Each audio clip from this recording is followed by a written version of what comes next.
to serve our sovereign motherland.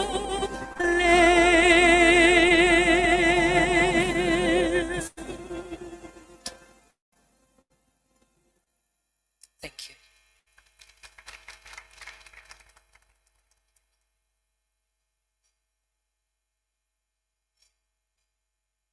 A round of applause again for Omolara Akimbola. That was very nice. Good morning, distinguished speakers, panelists, special guests, and business leaders. On behalf of Pastor Poju Oyemade, the senior pastor of the Covenant Nation Global, and the convener of the Platform Nigeria, the Platform Africa, and the Covenant Community Groups, would like to welcome you to this edition, the fourth edition of the Nigerian Economic Outlook 2026, powered by the Platform Nigeria. My name is Olumuyiwa Olusoyen, and together with Oluseyi Oluyede, we are honored to host and call this program today. And we are live on all the handles of the Platform Nigeria, on YouTube, on Instagram, on X, and on Facebook. And we are at the Covenant Place, Igomu, just beside the iconic National Arts Theatre in Lagos, Nigeria. If you are joining us from anywhere globally, you can join us on channels 420 on DSTV, GoTV channels 48, and on all the platforms of the Platform Nigeria, all the handles on X, on Facebook, on YouTube, and on Instagram. And as we go right into the program, we would like to have a lot of engagements during this session today. So we'll be asking WT Media to showcase the QR code for questions, and you'll also be seeing the QR codes for registration of the Covenant Community Groups. Kindly engage so that we can have a very brilliant sessions throughout the part of the program. Thank you again for coming. Thank you very much, Olumuyiwa. And to get us right into the program, it's my honor to invite onto the podium for our welcome address the governor of the CEOs Group, Mrs. Dolapo Kukoyi. Please welcome on stage Mrs. Dolapo Kukoyi for our welcome address.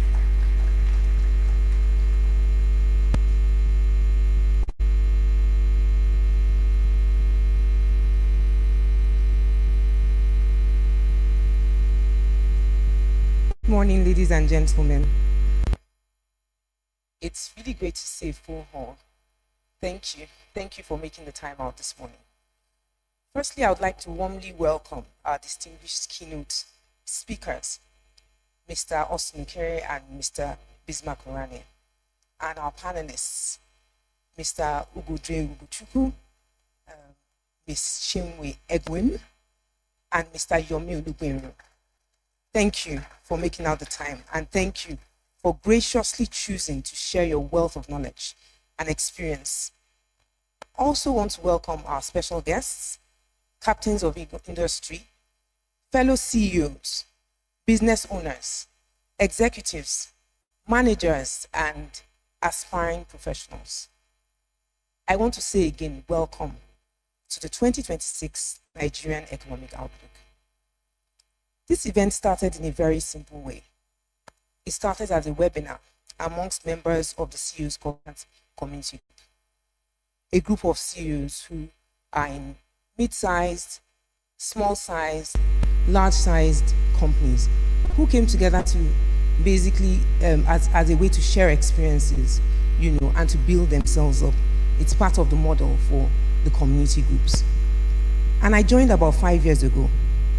And what we used to do was, at the time, professionals within our group would basically share in webinar style on Zoom what they thought lay ahead.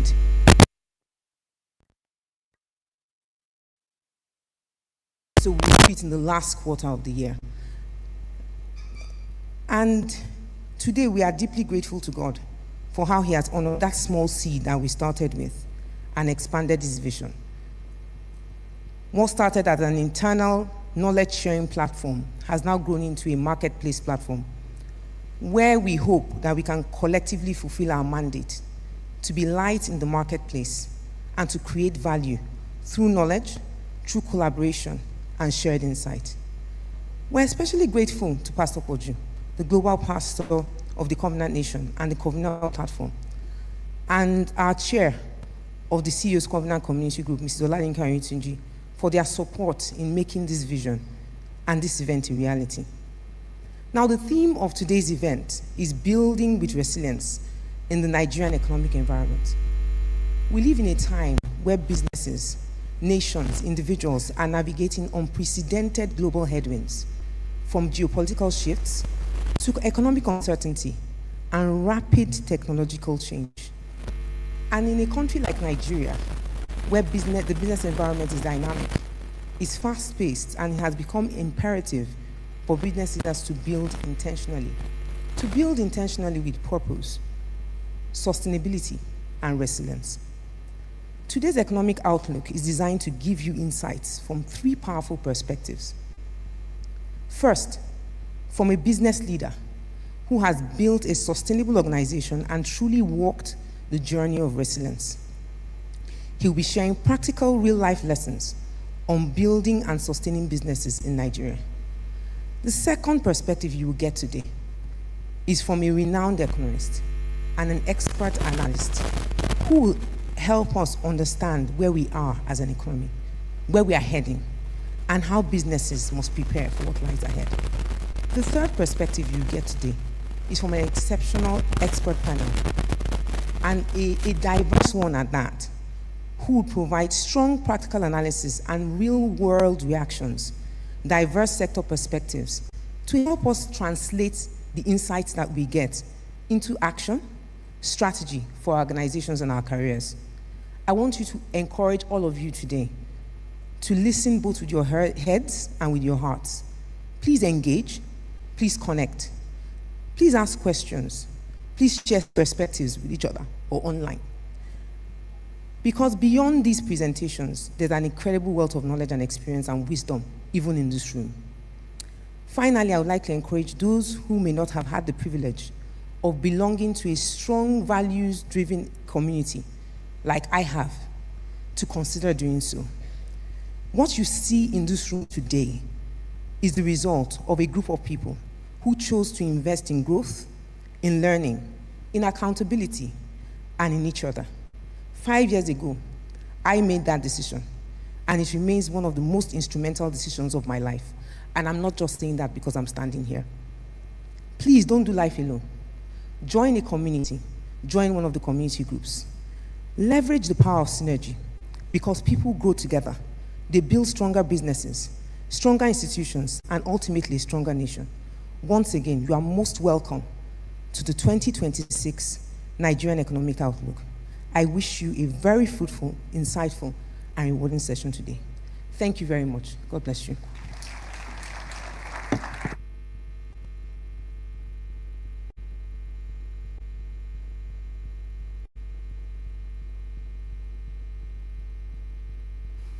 Ladies and gentlemen, a round of applause for our governor, Mrs. Dolapo Kukoyi, for that opening address. So we are now at the beginning of the heart of the program, the keynote address. And the first keynote address presentation will be given by Mr. Austin Okere. Mr. Austin Okere is the founder of Computer Warehouse Group PLC, one of Africa's leading ICT solutions companies, and he currently serves as the founder and the CEO of the Also Leadership Academy. With decades of experience in navigating Nigeria's business landscape and building successful enterprises, Mr. Austin Okere has mentored a lot of next generation leaders. He brings invaluable experience and perspectives on resilience from the trenches of entrepreneurship. Ladies and gentlemen, please join me in welcoming Mr. Austin Okere.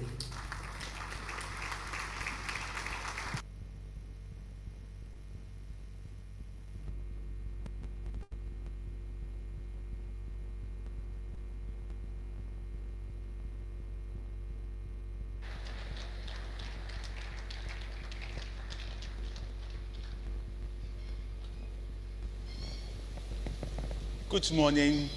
Thank you very much. Please be seated.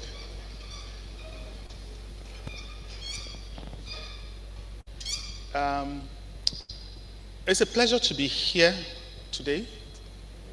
I have never been to the platform, and I'm very impressed with what I see. I'm hoping to come for the platform event. This is the CEO event.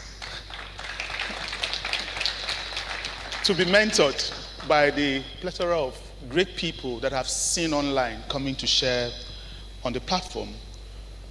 Today I'll be speaking about building with resilience, and I will be taking a lot from what we built at CWG PLC.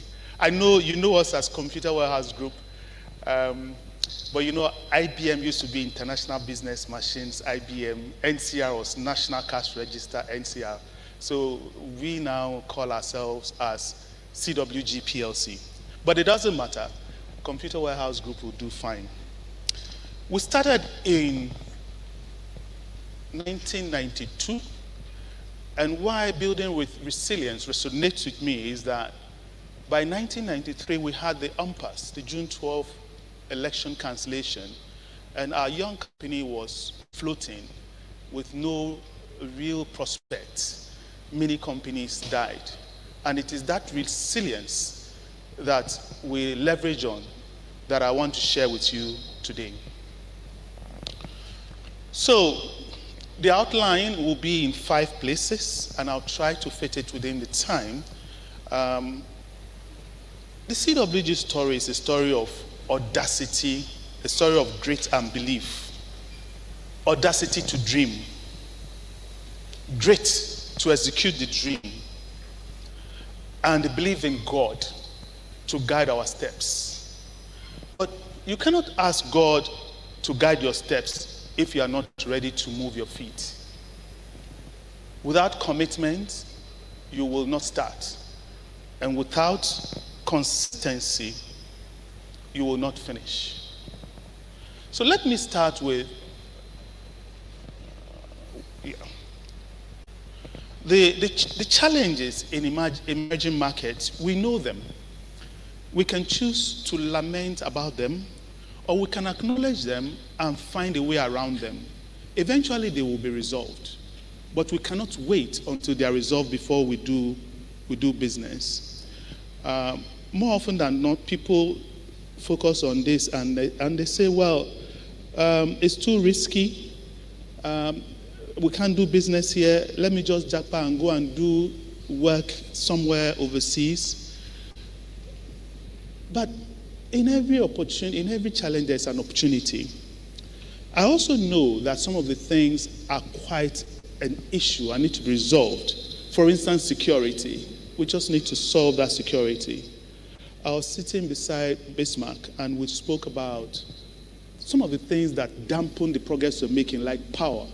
We really need to resolve power. But like I say, in every challenge, there's an opportunity. In fact, the Chinese use the same expression for challenge and opportunity. Challenge is written in Mandarin as door of opportunity. And that's the whole point about looking at that opportunity and creating a situation. Some of the challenges are being resolved. The multiple tax issue with the tax reform, we're hoping that that will be a thing of the past. The regional challenges in terms of barriers to trade with the African Continental Free Trade Agreement, we believe that significantly will be resolved. And then you have a market of 1.3 billion people and $3.4 trillion. So let me talk about the entrepreneurial journey. I'm not so sure, yeah. So nobody said that the path to business will be smooth. I don't think that anybody has been on a business journey that is as smooth as that first diagram there. There are always ups and downs. But the headwinds are balanced by tailwinds. For instance, you can see a rope that will take you across. Focus on the solutions, and that's where you are going to see that you overcome the challenges. We say when you fall 7 times, stand up 8. So it's not going to be smooth, but with perseverance, we can create what we have dreamt of. And of course, the guidance of God. The question is, how do you build a company that stands the test of time in our environment? You know, the intellectual property rights are a bit weak and evolving. Competition is cutthroat. But you have to look at what you can create that the world of tomorrow will need. And I'll give you a simple example. Ask any woman, they have 2 shoes when they are going to the office. One to drive and one to look tall in the office. I mean, a common solution would be to create a sturdy shoe which is dainty enough with a retractable heel. So you're going to the office, you push in the heel, and you get to the office, you pull out the heel. This is a crude example of why innovation is not necessarily technology. Solve simple problems and create a business around it.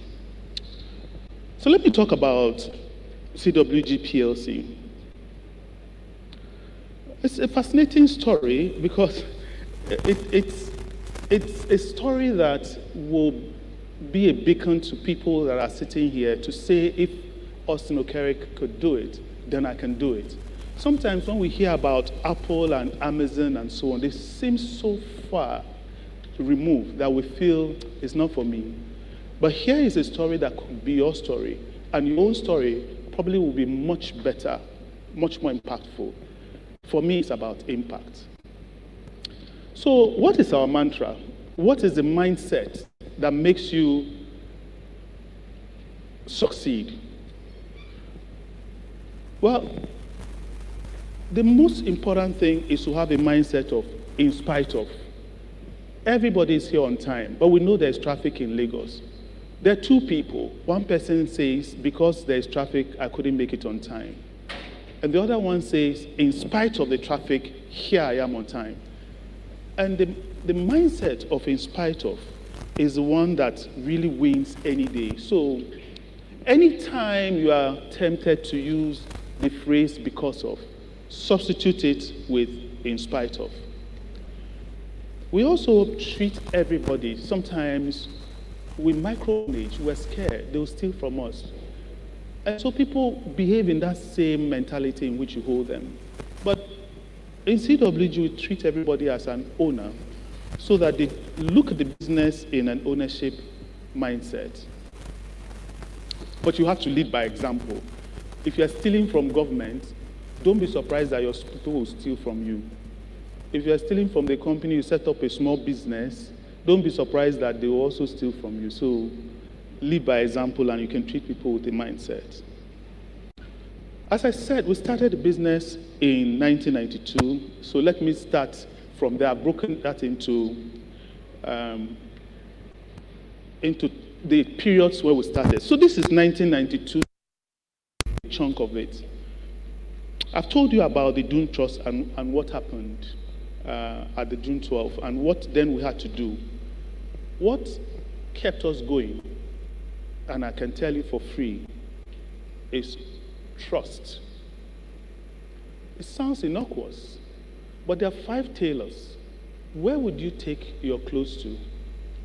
The one you trust. You have an event on Sunday. The one says it will be ready on Saturday. The one says, Madam, Sunday will not be possible, so you take it somewhere else. But that's the one you take your next clothes to, because it told you that Sunday will not be possible. CWG used trust as a differentiation, and it gave our customers the confidence to trust us with more of their adjacent businesses. And that was a boom for us. We didn't have to go chasing business. People say, if you want a company that you can trust, go to CWG. So my first message is, do you trust yourself? Do you trust the company you have founded? That is the only way that the customers will trust you. That's the first one, trust. Let me go to the next chapter that covers from 2000 to 2003. And this was a period of rapid scaling in Nigeria. I don't know how many people were here during that time. I think OBJ had just won election in 1999. It was giddy days. Stock exchange was blowing. It was fantastic to be in Nigeria at that time. So we in technology, we benefited from something called Y2K. Maybe people are young, you may not know Y2K. They say planes will fall from the sky, banking will come to a standstill. So everybody was chasing technology companies to make us Y2K compliant. I'm not going to lie, we benefited a lot from that. So here we were, trying to make people Y2K compliant. But I think the thing that we saw during this period of significance, and look for those significant events to take advantage of them, was the telecoms boom. We had before that intercellular, multi-links, whatever. But now we had GSM. And God bless Ernest Ndukwe for that successful GSM launch in Nigeria. We had 90% penetration instead of just 400,000 lines for 200 million people. And many people will not know it, that a lot of the businesses, the unicorns and so on, are riding on this GSM technology and the technology boom. So whenever you think about fintech, your banks, always remember the foundation. And we took a big advantage of that opportunity as well. Let me roll forward to the years between 2004 and 2007. And those years were really rosy years. We had serious economic boom. For those that remember, there was something called bank consolidation in 2005. We had something like 87 banks, let me call them banklets. And it wasn't clear how they would withstand a stress test. And thanks to Governor Soludo, who then said, listen, let's deepen our banks, make them strong, and we collapse the 87 into 25. And that's also part of the advantages that CWG benefited from. And when I say advantages, forever and ever, these things will happen. Cycles of opportunity. Remember what I told you, the Chinese use the same word for opportunity and challenge. And we were, at that time, in 2000, we signed with a company in India called Infosys for a banking application called Fiscal. And in that bank consolidation, banks were looking for new applications to make them salient. And we sold Fiscal to almost, our first order for Fiscal were to 3 banks. Oceanic Bank, Standard Trust Bank, and Commerce Bank. 3 at a time. Each copy $250 million. Eventually, it became $10 million per copy. So that's a headwind. So those were the rosy years. And we went into ATMs as well. At that time, there were no ATMs. We signed with a company called Winkle. And from our ATM business, we were making $35 million per year. Of course, a private equity company took interest in us and invested in us called Orios Capital. The CWG was riding the storm. So we got noticed by World Economic Forum. I was invited to be on the World Economic Forum on the Global Agenda Council for Entrepreneurship and Innovation. But what was outstanding for me was that the CWG case became a case study at Columbia Business School in New York. They have so many African students, few African cases. So when they approached us and they wanted to write a case study about us, we said, yes, why not? They said, not so fast. They embedded the people in our company for 2 weeks, about half a dozen people visiting regulators, visiting our competition, visiting our customers, because those cases stand the test of time, and they don't want to hear after the case has been written, this company was crooked. So there's a very rigorous process. But I'm proud that we put Nigeria on the map. And if you go to Columbia today to do your MBA, there's a course called Foundations of Entrepreneurship. And the case for that is a CWG case study from Nigeria.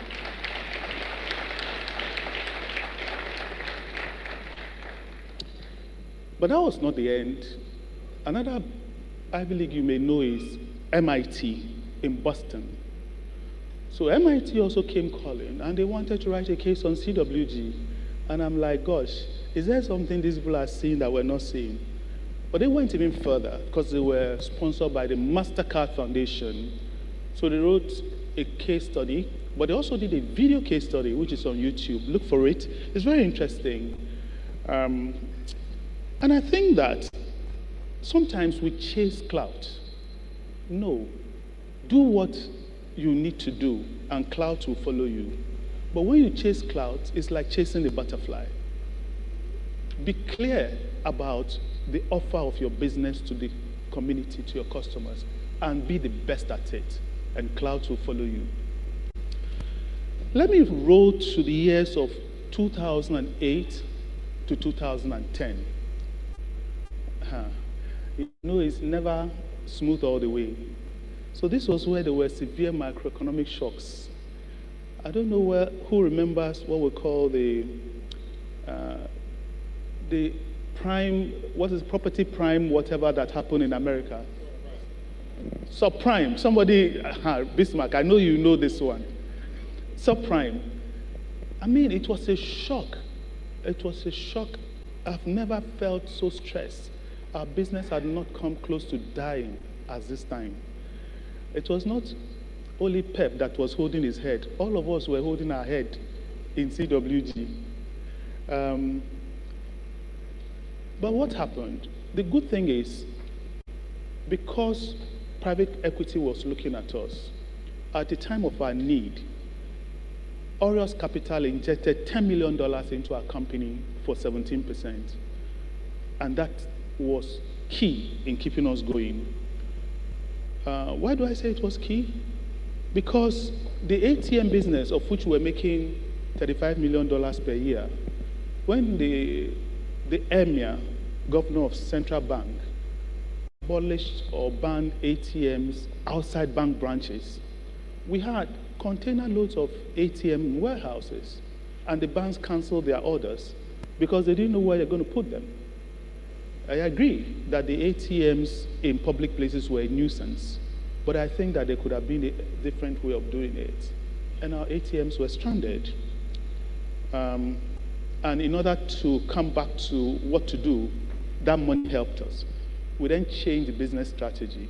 Always look for the opportunity in the challenge. Instead of selling ATMs, we started giving the ATMs as a service to banks, because eventually the ban was rescinded, and we're sharing transactions with the banks. It was much more profitable than selling the ATMs, but we would not have known that. And then we said, okay, great, we've learned our lesson, let's diversify. So we diversified products, we went into hardware, software, communications. We diversified geography, we did Ghana, Nigeria, Uganda, Cameroon. And we said, well, but we need a liaison office for international correspondence. So we started our Dubai office, and we diversified sector. We went into oil and gas, telecoms, and banking. Because there's no way all this will tank at the same time or float at the same time. So challenges were there. There were even more challenges. If I go to the years 2011 to 2012, there was serious technology disruption. This was when fiber was coming into Nigeria. And I had something called VSAT, very small aperture terminals. I had a big network operating center in Lekki. And out of the 25 banks, 23 were riding on our VSAT.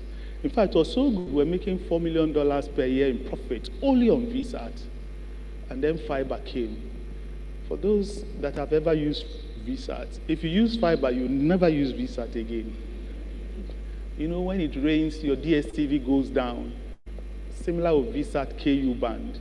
C-band, the rain will not take it down, very expensive. So again, I was stranded. We're stranded, but remember, we're diversified our business. So it's one particular box of business. From making $4 million profit per year, we started making $2 million loss per year. But we then now looked for the opportunity in the challenge.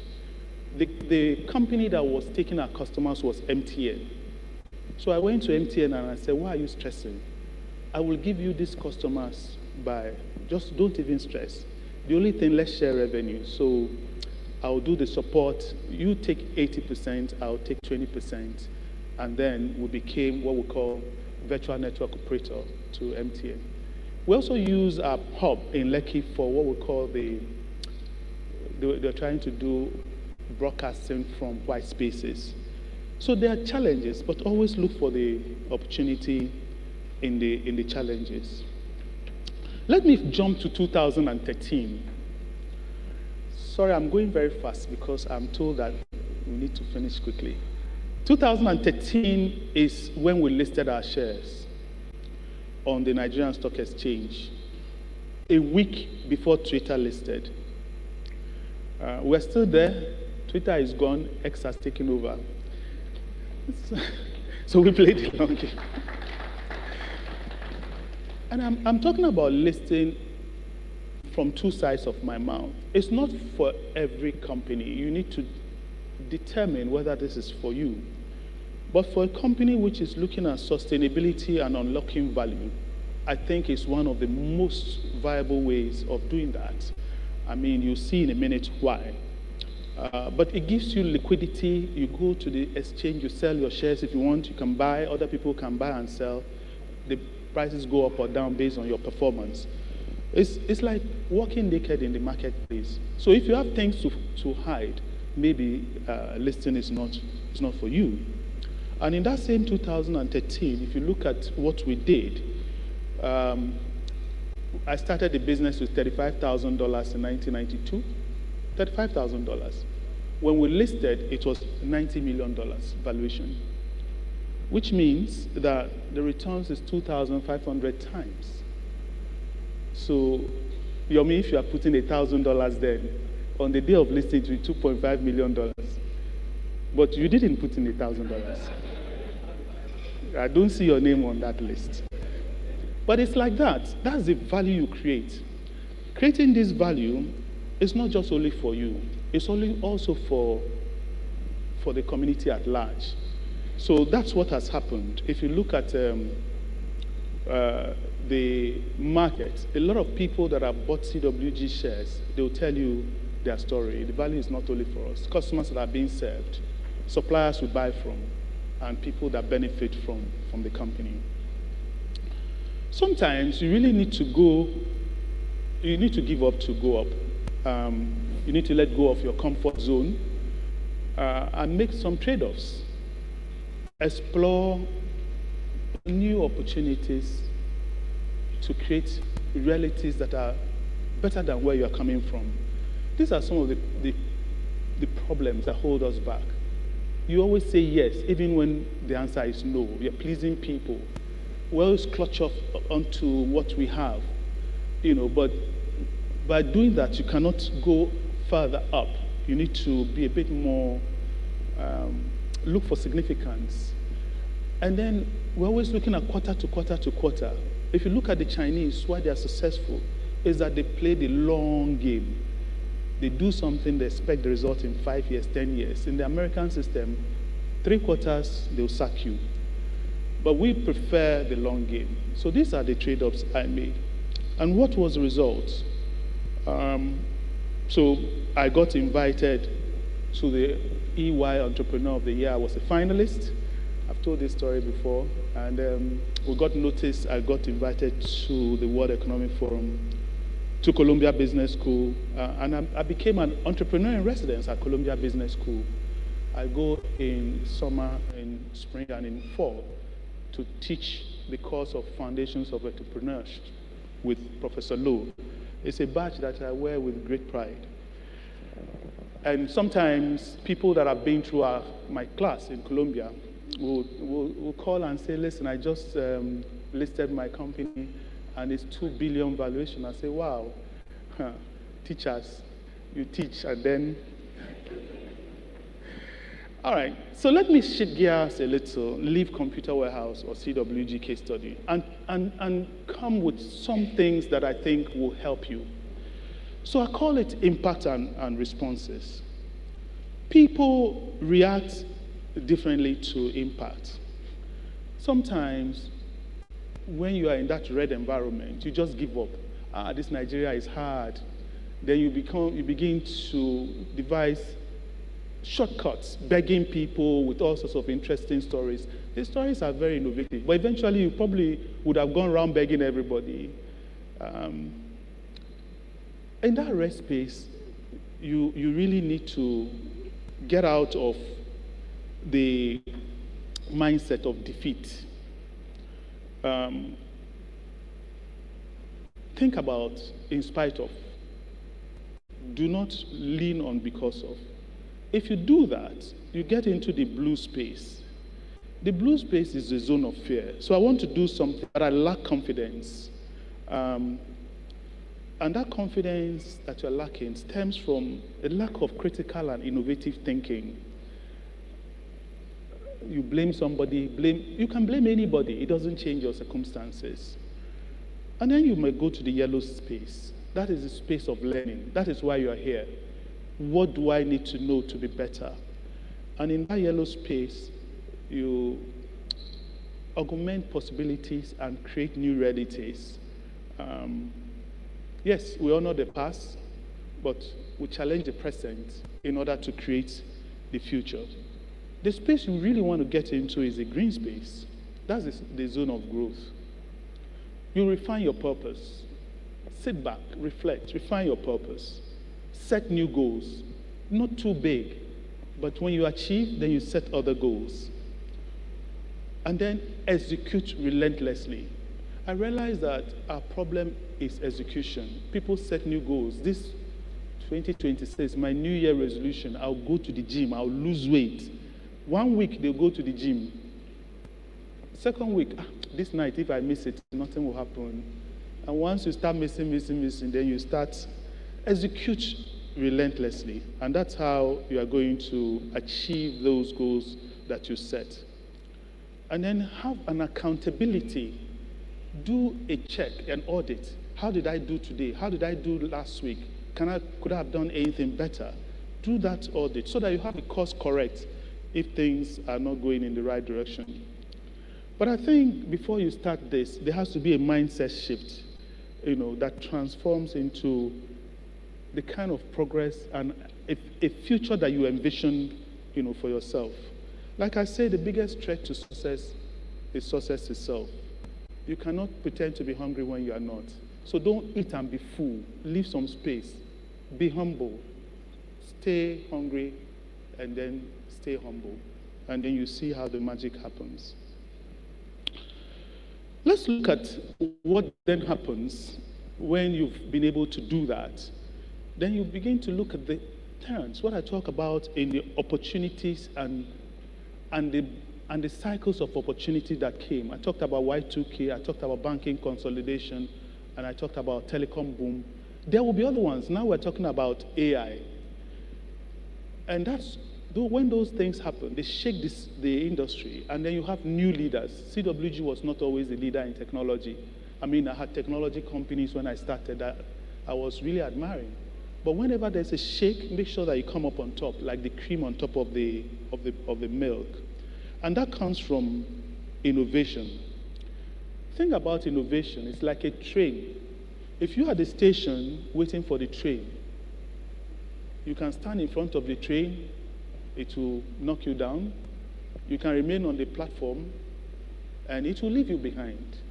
You can get onto the train, and then you take a ride into sustainability. So some people say, oh, social media is not for me, AI is not for me. Okay, the train will leave you now.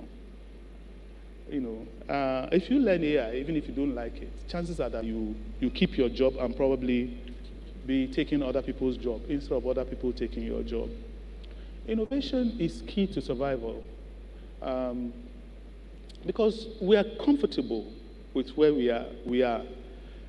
But you need to have branches to stretch, and that is like going beyond your comfort zone. Your roots ground you, but the branches help you to grow and reach new heights. And then the question, how do you build a company that stands the test of time? Well, I gave an example of the women's shoes, but you have to look at what the customer of tomorrow will need. There's a gentleman called I Show Speed. I didn't even know that that could be somebody's name. 10 years ago, nobody would have given him a second glance. But today, I Show Speed went to 20 countries. I saw him in Ghana, saw him in Nigeria. I'm told that he has 50 million followers. So it's not a joking matter. How he portrays you is how 50 million people will see you. So in Ghana, he was received, he was taken to cultural places, and after I Show Speed left Ghana, all the hotels are almost at occupancy. These are opportunities. Like I said, they'll keep coming.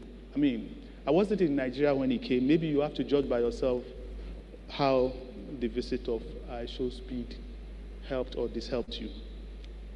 And the same with Nollywood, the same with Afrobeat. You know, these are areas that are innovative areas. They are not in the standard structure of what we knew as when we were growing up. Let me talk about innovation and disruption briefly, get into the roundup.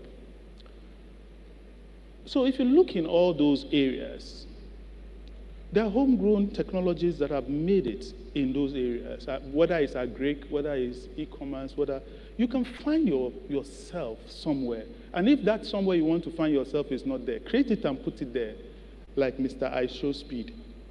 Please, you put Mr. in front of his name or it's just I Show Speed. Okay, all right. So look for where you can make a difference. Where do you see yourself in that value chain? All right, then let me talk about positioning Africa to maximize the future. I'm told to use CWG as an example, and this is what we did. So in our mind, where we're going is to position Africa to maximize the future. What that vision means is Africa. So then you have to act in that manner. And that's why Nigeria is a continent on its own. I mean, I don't know what anybody else thinks. You can't group it with West Africa. 200 million. The next to him is 40 million. No. Nigeria is a continent on its own. So Nigeria is on its own. Then we started, yeah, you are that big. Then we started Ghana for West Africa to make sure that our footprints are there. Uganda for East Africa. Someone says, why not Kenya? Well, don't follow the crowd. Uganda, Idi Amin drove out all the Indians, so there's a gap. Kenya has a very strong Indian community. They have a very strong Indian community, so they are well served. You go there and compete. Since we've been to Uganda 15 years ago, today Uganda contributes 25% of CWG bottom line. Yeah. Cameroon for Central Africa and French speaking, and of course Dubai for international relations. So is it a fluke that we started with $35,000 and then we listed at 90 million? Well, we'll see in a minute. But I talked about impact. Whatever you're doing, if it's not impacting people, you are taking a walk in the park. So sometimes you say GDP is this, this is that, the other one is this. We have this reserve. What is the impact on the people? This is the most important thing, impact on people. What's the impact of CWG? Well, so far, we are contributing $2 billion annually to tax, building hospitals, providing schools, and 67% of banking transactions are done through CWG's Finacle core banking, because 23 of the 27 banks are on Finacle. Let's look at, in terms of empowering people with So this is CWG as monitored by the Financial Times. In 1 year, CWG stock price has increased by 247%. What does it mean? If you put in 100K January last year, this year it will be 342K. If you put in 10 million, it will be 34.2 million. And if you put in 100 million, that same money will be $343 million.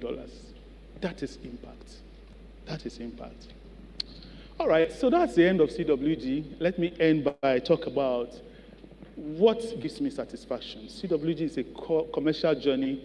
My cultural journey is what I call the Also Leadership Academy, or ALA. So giving back is to enable businesses and entrepreneurs so that they can grow their businesses and will have shared prosperity. Shared prosperity is better than just one person being rich all the time. We have 1,200 business people that have come to benefit, 45,000 following us on social media that benefit from our shares. I think the most important is that just yesterday we were finishing with the top people of Sterling Bank, and for me that's impact. Let me end by talking about what drives me. Somehow, we've gotten to a cult of worship, of money. We don't realize it. We worship billionaires. It's not billionaires we are worshiping, it's money. For me, I don't think that a billionaire is someone who has amassed $1 billion. No. I think that a billionaire should be someone who has positively, directly or indirectly impacted 1 billion people. So you can speak of Mother Teresa, you can speak of Nelson Mandela, you can speak of Martin Luther King. They do not have $1 billion, but everybody is inspired by, I have a dream. We have chosen this definition of a billionaire. And Forbes magazine is the one that is propagating it. Everybody's scrambling to be the richest man. How much land does a man need? 6 by 6 where they bury you. And with all your billions, you'll be the richest man in the cemetery. How many people did you impact? So let's talk about impact and end on impact. And I think that the most important thing about impact is that every little drop contributes. Do not wait until you can make a lake, every little block.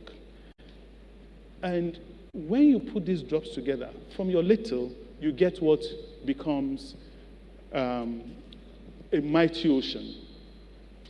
So these two people, Nancy and Tabitha, I met them at the IDP camp at St. Teresa's Catholic Church in the Archdiocese of Yola and adopted them.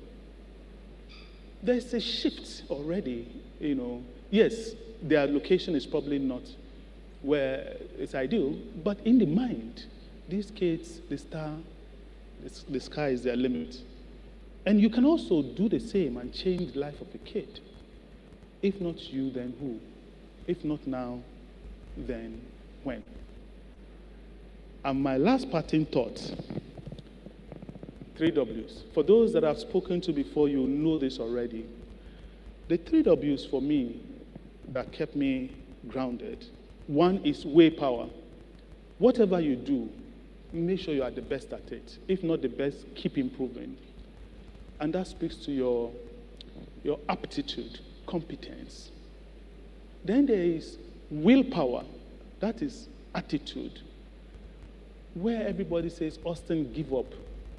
Convince yourself that it's time to give up before you give up. Most times, it's not time to give up. The light is at the end of that tunnel. And the last one is weight power. It speaks to patience. You plant cocoa, your neighbor plants corn. 3 months is harvesting his corn. Nothing on your cocoa. You go and cut everything down. And then you plant corn. You will not have anything from your cocoa for 5 years. But after that, it will feed you for life. Thank you very much.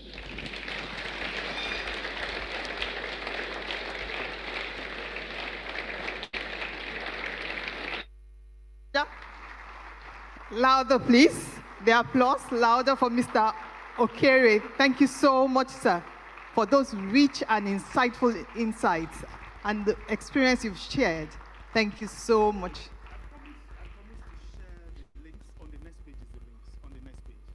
Good. Okay. The links of this paper will be shared very soon.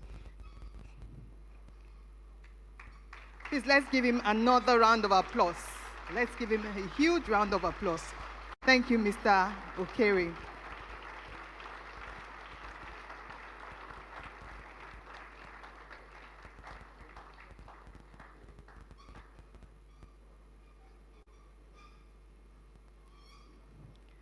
Do remember that we are live on Channels TV, channel 420, and Go TV.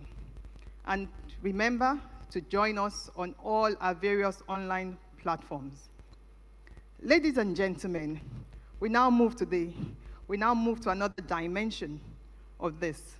We've heard from the entrepreneurial perspective. Now we're going to listen from the perspective of an economist. Our next keynote speaker is one of Nigeria's most respected economists and financial analysts.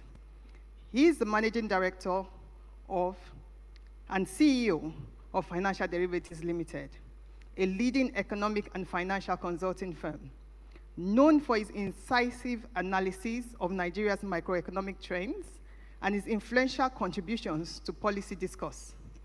He has been a trusted voice guiding businesses and policymakers through Nigeria's complex economic landscape for over 3 decades. Ladies and gentlemen, with a round of applause, it's my pleasure to introduce and bring to the podium Mr. Bismarck Rewani, who will be speaking on Nigerian Economic Outlook, Building with Resilience, how businesses need to prepare. You're welcome, sir. Thank you. Do you have the microphone? It's okay.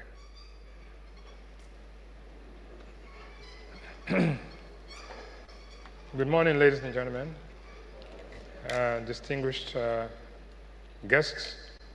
It's a privilege and it's a pleasure, as well as an opportunity to have this platform to speak and share our perspectives this morning.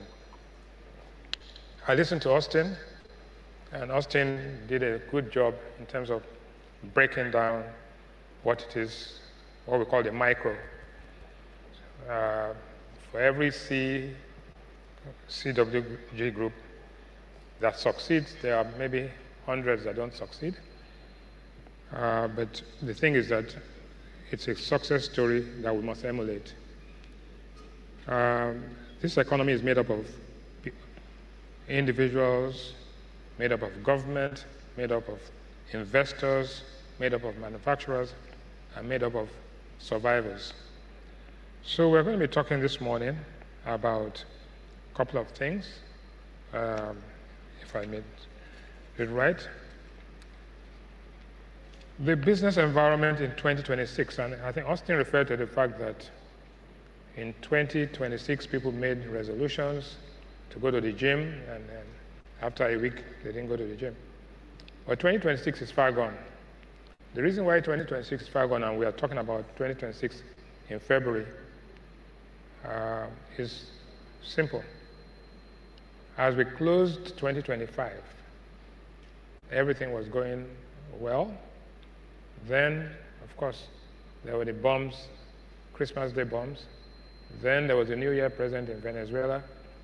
And so we have a world that we describe as ever-changing times.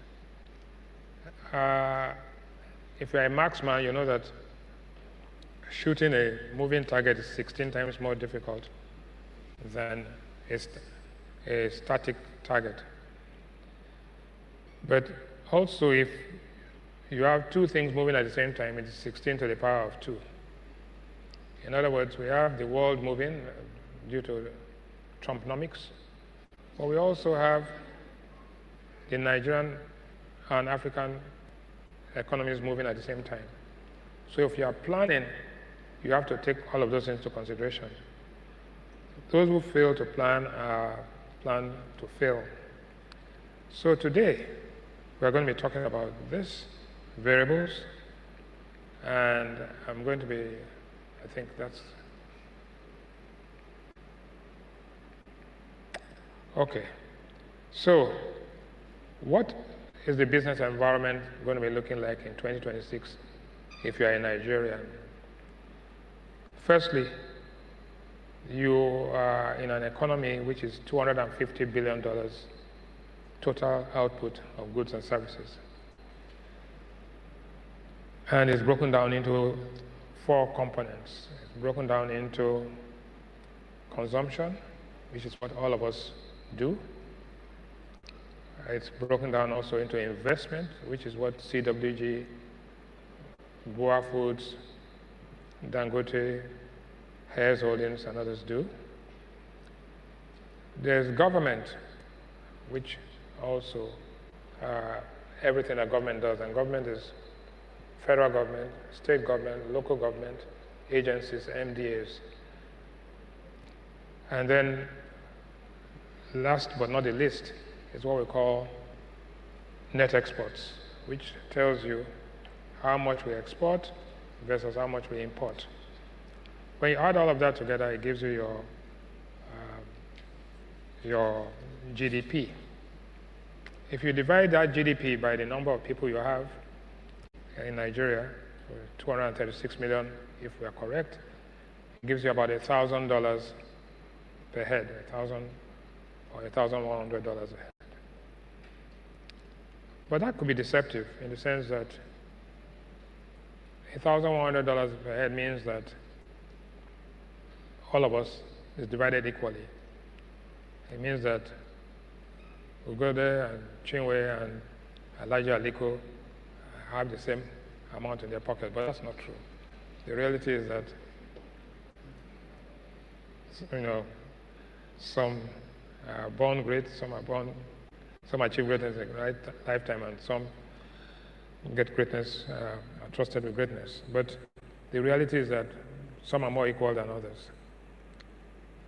It means also that wherever you are, no matter who you are, you have the same income per head. But the reality is that whilst in Abuja, I'm told that the income per head is about $11,000. In Lagos, it's about $8,000. And in Maiduguri, it's about $700, based on the data you have. The reality is that there's GDP's total output, and the way it is shared, there's a differential between certain parts of the country and others, between certain industries and the others. And to put some context into what GDP means, that everything put together, the 236 million Nigerians have generated $250 billion this year. And 4 days ago, I think 5 days ago, Apple announced its Q4 earnings. Apple's Q4 earnings, that is for Q4 alone, was $199 billion. If you multiply that by 4, it gives you about $800 billion. And Apple attributed this mainly to the iPhone 17. I'm talking about innovation. Austin was talking about innovation. So the 236 million Nigerians, all of us put together, we generated $250 billion. The 150 to 200,000 employees of Apple in 1 quarter generated $200 billion. I've not added Meta, ChatGPT, and all that. But I'm saying that in terms of efficient use of capital, optimum use of revenue and technology, I want you to compare the two. Remember when WhatsApp was sold to Facebook? They had 49 employees and 49 of them, and they sold it for $19 billion at that time. So the macroeconomy is made up of companies, individuals, governments, net exports. And before we start patting ourselves on the back and going to self-idolation, we should realize, one, how efficient or sub-efficient, I don't want to use inefficient, we are. Austin asked me, as I came up before then, okay, is the economy doing well? I said it's doing very well. However, there are factors that are moving upwards and there are factors that are moving downwards. So if you take in the number of factors that are moving positively are more in number than the ones that are moving negatively. And he said, okay, what does that mean? I said, what it means is that there's numbers and there's momentum. The momentum and the gravity of those that are moving downwards are more than, that momentum is higher than the momentum of those that are moving upwards.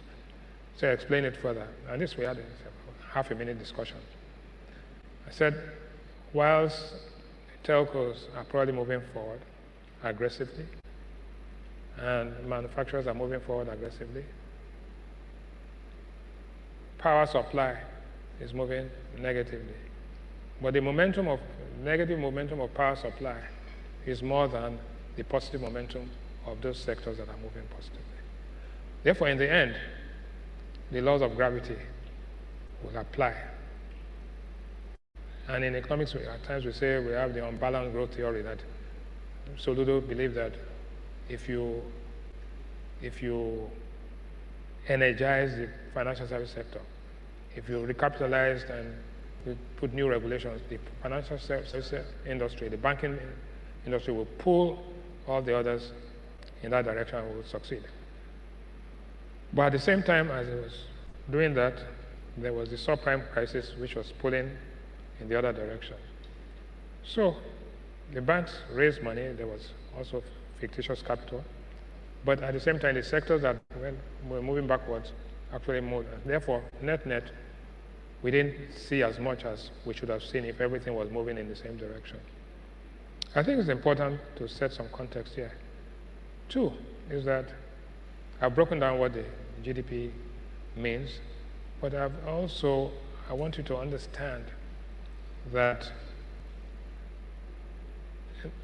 there's a level of integration between our economy and the global economy.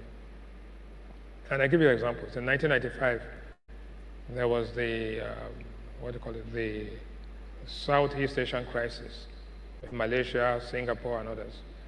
Nigeria was under military rule. Nigeria didn't blink. The rest of the world suffered. By 1998, Nigeria had gone into 1999, had gone into civilian democracy, and we started getting integrated.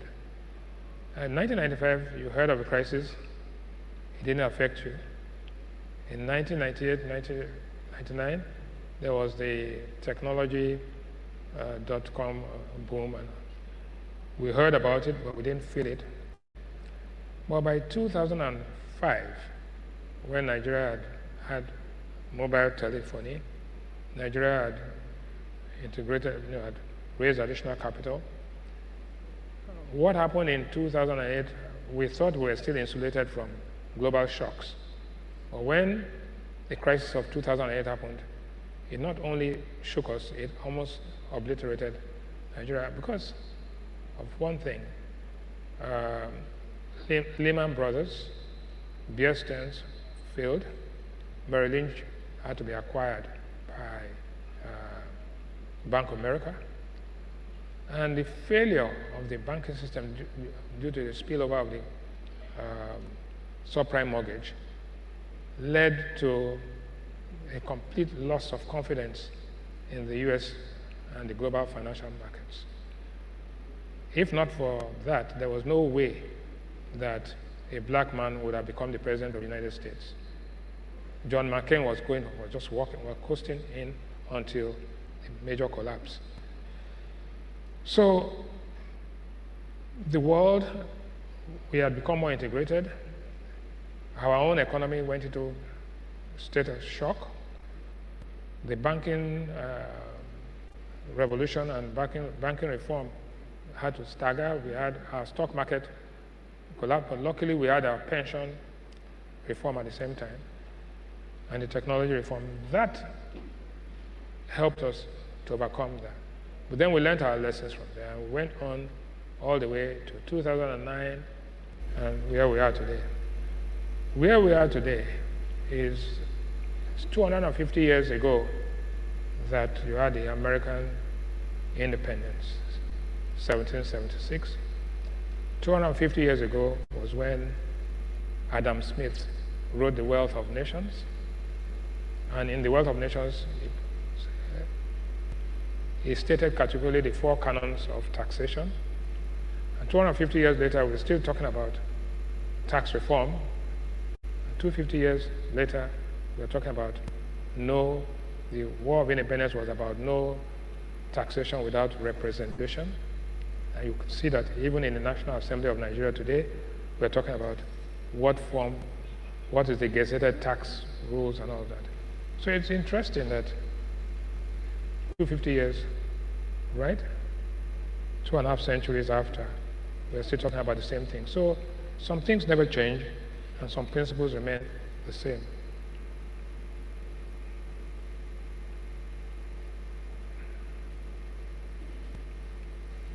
Okay, so what do we have, Nigeria and its peers? If I can read it right, global credit ratings, look at Ghana, Nigeria, South Africa, and Kenya. So South Africa excels with highest GCR score. Kenya is ease of doing business. Nigeria, ease of doing business signals policy volatility, and Ghana trails slightly in ranking. But one thing is clear, all of these economies, African economies and global economies, are moving and making a transition from command economies to market-driven economies, from the hidden hand to the invisible hand. The hidden hand is where you manipulate outcomes. Invisible hands are where market efficiency is. And policymakers are now saying that we intervene to bring about stability rather than intervene to create false outcomes. What does the business and consumer outlook for 2026, what is it? The overall consumer outlook is that consumer confidence is rising, suggesting optimism about the economy and potential increasing consumer activity, influenced by positive expectations about family income and financial situation. At the end of the day, it's consumers. Austin talked about consumers. Everybody talks, the consumer is king, technically speaking, right? But the consumer, if your policies are not right, consumers can be the slave. And that's why you have consumer protection. We've seen this lately when the Dangote refinery versus the importers, tank farms and all. What happened? The consumer became king. Price war between all of this. But at the end of the day, the market is the disciplinarian. If you read the papers yesterday, they said if nothing is done, we might be seeing petrol at 1,000 naira a liter soon. So, but that's not, competition will lead to efficiency, but what is the stability? And what is the business reality, operating reality in 2026? Whether we like it or not, all the way from independence to where we are today, there's one variable that has been constant, that has driven Nigeria and African countries in particular, the controlled exchange rate. And therefore, in all your business planning, you want to understand what kind of exchange rate mechanism is Nigeria adopting? The question everybody, oh, what is the exchange rate? 1,500, 1,200? That's a number. But that number is a product of a system. So what you should be asking yourself, what system of exchange rate mechanism is the country adopting? Once you know it, then you can easily do your own calculation and trend it over time and see that the past will determine what the future is. So, resilience or non-resilience, resilience is the ability to look for internal power. Sources of competitive advantage are internal to the individual, internal to companies. And so what does resilience mean in this context? Resilience means ability to think, ability to align your thoughts with those of the policymakers, the government, the market, and the consumers, and position yourself to be competitive. Austin has told us a lot about pathways for sustaining growth of business. But the business opportunities that we see today, some of them are tied to expected downturns in activity, which is cyclical. There are business opportunities that are tied to, which are irrelevant, where the cycle is irrelevant to the cycle, or the cycle is irrelevant to you, which are called defensive stocks or defensive sectors, and those that are aligned in terms of the growth trajectory. Remember, when you look at why a country is not optimizing its resources, I said just now about power, but we also talked about logistics. Somebody said agric doesn't use power, so what is your relationship between the momentum of agric and the momentum of power? Unfortunately, whatever you produce agric has to be stored, and you need power in the refrigerators and freezers. If not, the onions goes bad very quickly, the tomatoes goes bad very quickly. So power can be a constraint to agric. The device that you use, you talked about MTN and Glo and Airtel, that device, if it's going to open so many applications, and you're going to use streaming, and you're going to be talking about high growth speed or all of it, you need power for those devices. If the power supply constraint is that much, and we are talking about almost 200 megawatts, 200 kilowatts per head in Nigeria, compared to 5,000 kilowatts per head in South Africa, about 2,000 in Kenya. So when you look at Nigeria is a big market with 236 million people, median age of 18, 19, but the public power supply or the grid collapses, collapsed 2 or 3 times already this year. And therefore, they are unable to, they are inefficient, fundamentally inefficient because of the power constraint, right? So I want you to look at the economy in that context, the macro, that we are 236 million people. We have very limited power supply. We have limited income. We have only $1,000 in our pockets compared to $85,000 in Singapore or $13,000 in China. So what is going to make this GDP go from $250 billion to $1.3 trillion over a 10-year period? How do we grow by 8 to 10 or 15% per annum? And what sectors are going to drive that growth?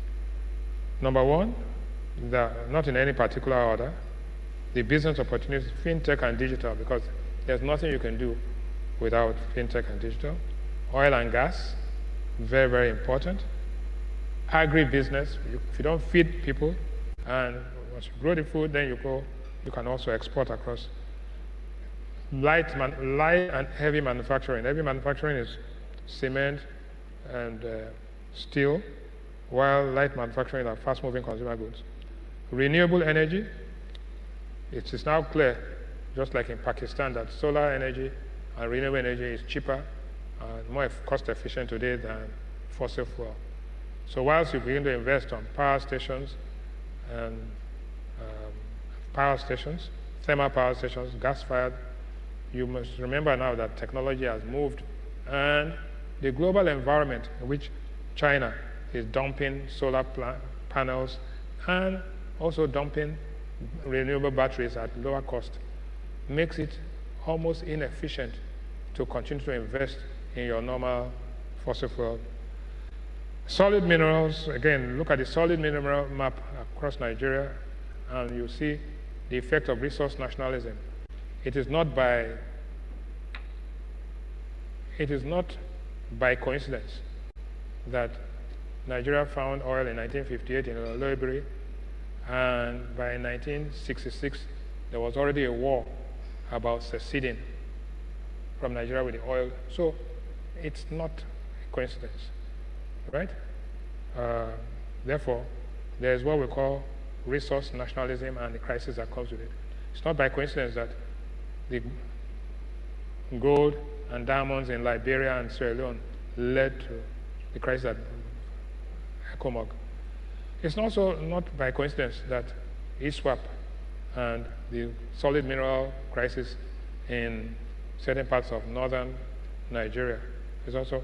So there's the discovery of resources, and there's also the crisis that comes with resource nationalism and the political instability that goes with it. If you read history, Latin America, why they call them the banana republics, it's all about the resource nationalism and narcotics trade. If you go to Central Africa and look at Democratic Republic of Congo, where the above the ground risk, which is political risk, is far in excess of the below the ground potential. DRC is probably the richest country in the world, but has known no peace, and probably will know no peace for a long time to come, because the resources are there. So when you look at the resource map of Nigeria, and superimpose the poverty map into that, overlaid with the poverty map, and then look at the crisis and the hotspots, and look at the political evolution of Nigeria, you need to sit back and think of how these things happen. And then as we go into 2026, key things are what we must realize is that 2026 is going to be a year of three parts. One is January and February and early March. Very, very important. What's going to happen in January, we already know, the Winter Olympics, the AFCON, and so on. In February, we have the MPC meeting, and we have the Federal Open Market Committee, we have an OPEC meeting. So, in March, we have fasting, February 18th to March 18th, and then Easter, April 4 and 5. So everything is congested. We have a Q1 and early Q2 congestion, followed by an electoral timetable. You know, everybody's going back about the electoral amendment. So you have the Tax Act, you have the electoral amendment. All these things are being congested because, and the budget, right? The national budget. Because by April, latest end of April, all the congresses, all the conventions and others, candidates will have to be known. And if those candidates are known, the political process has started. Second part is political consolidation. And the third part of the year is campaign, campaign, campaign. But it's also happening, like in Japan, they have an election right now. The US midterm elections have virtually started, or the race for the midterm elections is on. The polls are out. So you have political competitiveness globally, political competitiveness regionally, and they're building up for it in Nigeria. What we are saying for businesses is that economic policy becomes secondary after April, May. Final investment decisions in businesses all have to be made latest by April, May. And then we ride it on until sometime next year. So, the reforms, policy change is different from reforms. Policy change is when you change policies. Reforms is when the institutions that execute it get reformed and things are different. So from a macroeconomic perspective, we look at policy change, we look at institutional reform, and we look at outcomes. And again, like we say, there's a difference between projections and predictions. Projections are forecast outcomes based on certain conditions and scenarios. Predictions are soothsaying and clairvoyance, like a palm reader who can tell you that the rain doctor can say it's going to rain or maybe it's not going to rain.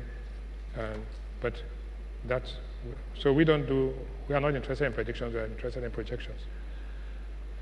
So what will the Nigerian economic environment, we've said the key variables that you're going to be looking at in 2026 are, number one, the exchange rate. Number two, the budget. Number three, the inflation normalization or disinflation. We're going to be looking at the deficit. We're going to be thinking about tax reform and also, to a large extent, gradual easing of policy rate aligned with inflation. There is this slide that tells you macroeconomic snapshot. When you look at 2005 and 2006, the growth rate in 2025 was 4%. The growth rate projected for 2026 is 4.4%. Monetary policy rate, initial part of the year, is 27%. We think it goes down somewhat to 26% and maybe to 25%, so we don't rush it too fast. Inflation rate, depending on what methodology you use, is showing about 15.15 for 2025, and it's showing about 12% or about 12 or 13% in 2026. The gross external reserves is about $47 billion now. We think that depending on where the price of oil is, it could go down marginally to $44 billion, but also there can be some accretion. So we keep it on our own average projections are about $44 billion. The exchange rate as of 2025 official is 14.29, and the parallel was in 2026 is expected to depreciate marginally to 15.30, and we'll come back to that. The end of period, we think that the exchange rate stays stable towards the end of period because elections are in February 2027. Global oil price, the oil price, today the average for 2025 is about $60 or $62 a barrel. We think it goes down in 2026 to about $58 a barrel. Oil production remains about the same, 1.48, and stock market capitalization, depending on when Dangote lists, we could go from, it's 105 trillion naira now, it could go as high as 200 trillion naira. The trade balance as a percentage of GDP is 4.27.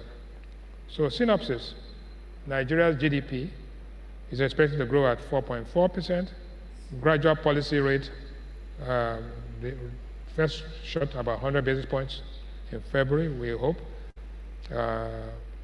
That's the projection. If inflation numbers come out on the 15th and show some improvement, then the doves will be more empowered.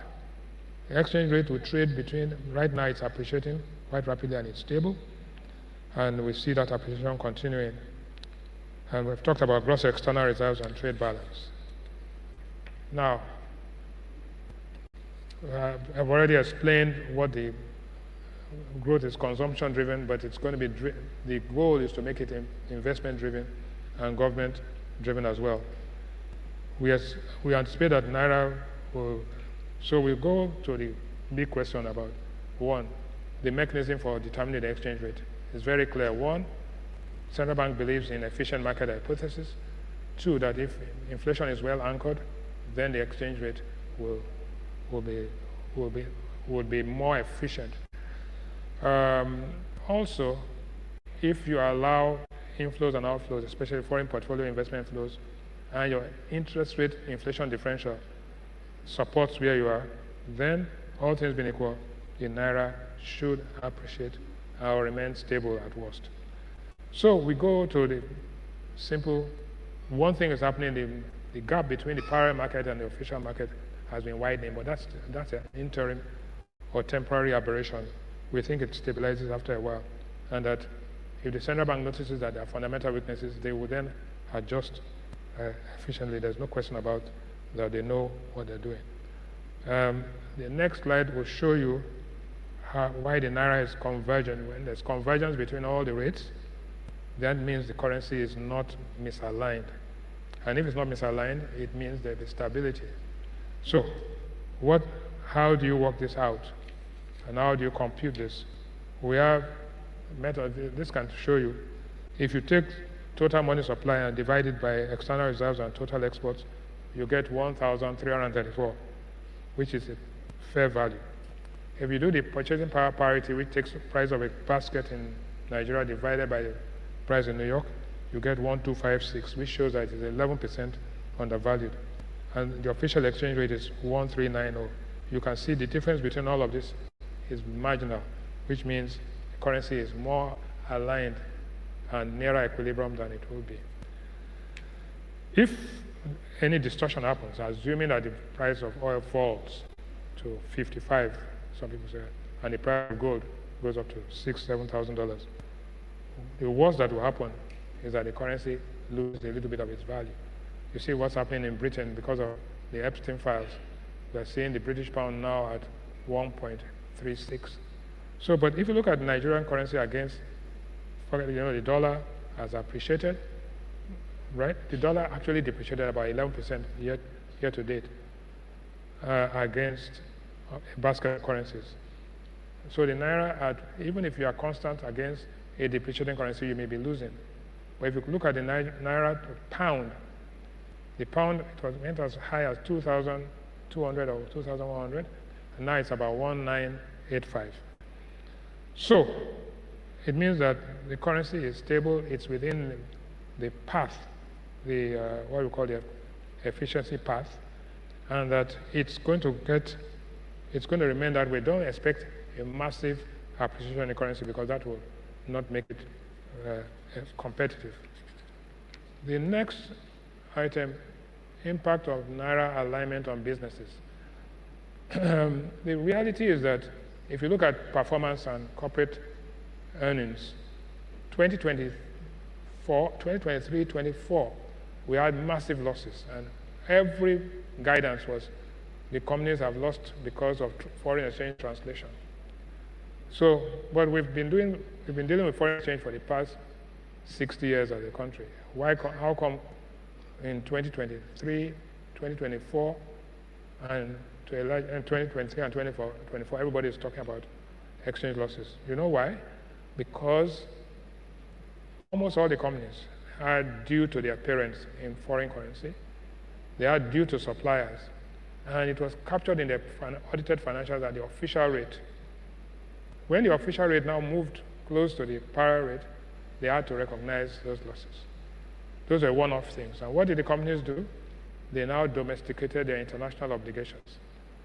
And so in 2025, if you look at the results, all the companies, or most of the companies that reported exchange rate losses in 23, 22 are now reporting gains and operational profits. Their EBITDA is all positive, and therefore, it means that if you take away that exogenous shock from the system because they domesticated their debt and the exchange rate is managed efficiently like we now see, then those shocks are removed from the equation, and those companies are more likely to produce efficiently and profitably. It is not to say that once the exchange rate is sorted, then every other thing happens. That is to assume that the only problem you had was exchange rate. There still are things, power, still issues of policy, somersault, multiple taxation, and so. But a big item was the exchange rate itself, and when that is solved, then the others we can deal with. So we anticipate a gradual reduction in interest rates, and the cost of borrowing is pretty high compared to other markets. But now we are beginning to see that change. But the risk you run is that if you bring down interest rates too sharply, then the exchange rate begins to suffer. And the last thing you want is to reverse yourself on that. So the fiscal deficit is a major issue. Fiscal deficit arises when you spend more than you earn. And then the way you fund it, we have been doing, Nigeria's governments, both state, federal, and local, have always been on a deficit spree. But how did we fund the deficit? You could fund it by issuing paper.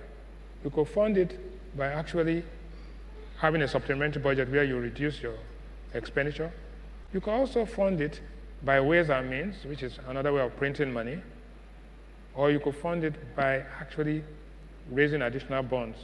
What we've seen lately, we've gone away from the ways and means catastrophe of the past, and we are now trying to manage this much more efficiently with global best standards. In any case, your rating agencies will downgrade you if your deficit is running out of hand. The World Bank and the IMF also not endorse your programs if you are doing that inefficiently. So what do we expect? We expect, even if the deficit increases, it means that the amount of government borrowing will increase to capture it. There will be no ways and means, and neither will there be printing of money. The exchange rate and the autonomy and independence of the central bank will be guaranteed in our judgment. Any attempt to undermine the central bank in its execution of its mandate of price stability and soundness of the financial system will be counterproductive. So we think that that will continue. We also believe that even if, and we've run scenarios, even if the price of oil is to drop, which we think it will drop, why do we say it will drop? Because there are maybe 5 areas of conflict that will have a direct or indirect impact on the price of oil. One being Ukraine and Russia. I think some talks are going on. Some Russian general was shot about 2 days ago, and that becomes another fly in the ointment. So there's Ukraine, and there's Gaza, there's Venezuela, right? There's Yemen, and then, of course, there's Iran. So each of these theaters of war have an effect on global prices. And a betting man, we think that U.S. foreign policy is going to become more normal as we approach the midterm elections. We believe also that U.S. interest rates are going to be more normalized because it's clear that a new nominee for the Federal Reserve is there, but he is also he's a product of well-trained Stanford economist, Harvard-trained lawyer, but also husband of Jane Lauder, which the family that owns Estee Lauder Group. And therefore, there's old money, oil money, and borrowed money. So we think it ticks all the boxes. So to that extent, oil price normalization, because I do not think any of these things will explode again, because we are into the midterm election season. We think that interest rates in the US will not fall so sharply, maybe one more cut before the midterm elections, and will not come before May or June, which is too late to have an impact. The only thing that can happen is that the price of oil comes down so that the pump price of petrol in the US can help the electoral map for. So I think that's what we look at. And so we are prepared for the fact that if oil prices come down, it means that the price of petrol in Nigeria also reduce, even though our deficit increases, but the deficit will be contained by domestic borrowing. Therefore, let us assume that the price of petrol at the end of the year is about 900 naira to a liter, or let's say about 45 to 50 cents compared to $1.20 or $1.30 across the neighboring countries. We think now the AGOA has been signed, African Growth Opportunity Act, which allows exports from Africa into the United States. So all said and told, we 5 or 6 takeaways are that growth will be higher than what it was. 2, that corporate earnings will be higher, not all, but most corporate earnings. We think that sectors that are power dependent will have some challenges, but they already have alternative power supply.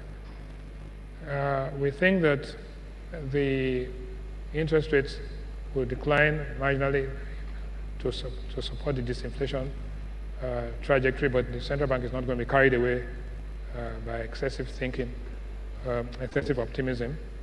They'll be cautiously optimistic and go by what the data tells them. We think the hegemony of the dollar and the US in the global environment has reduced, so there'll be some de-dollarization, and you've already seen it happening in China, Brazil, India.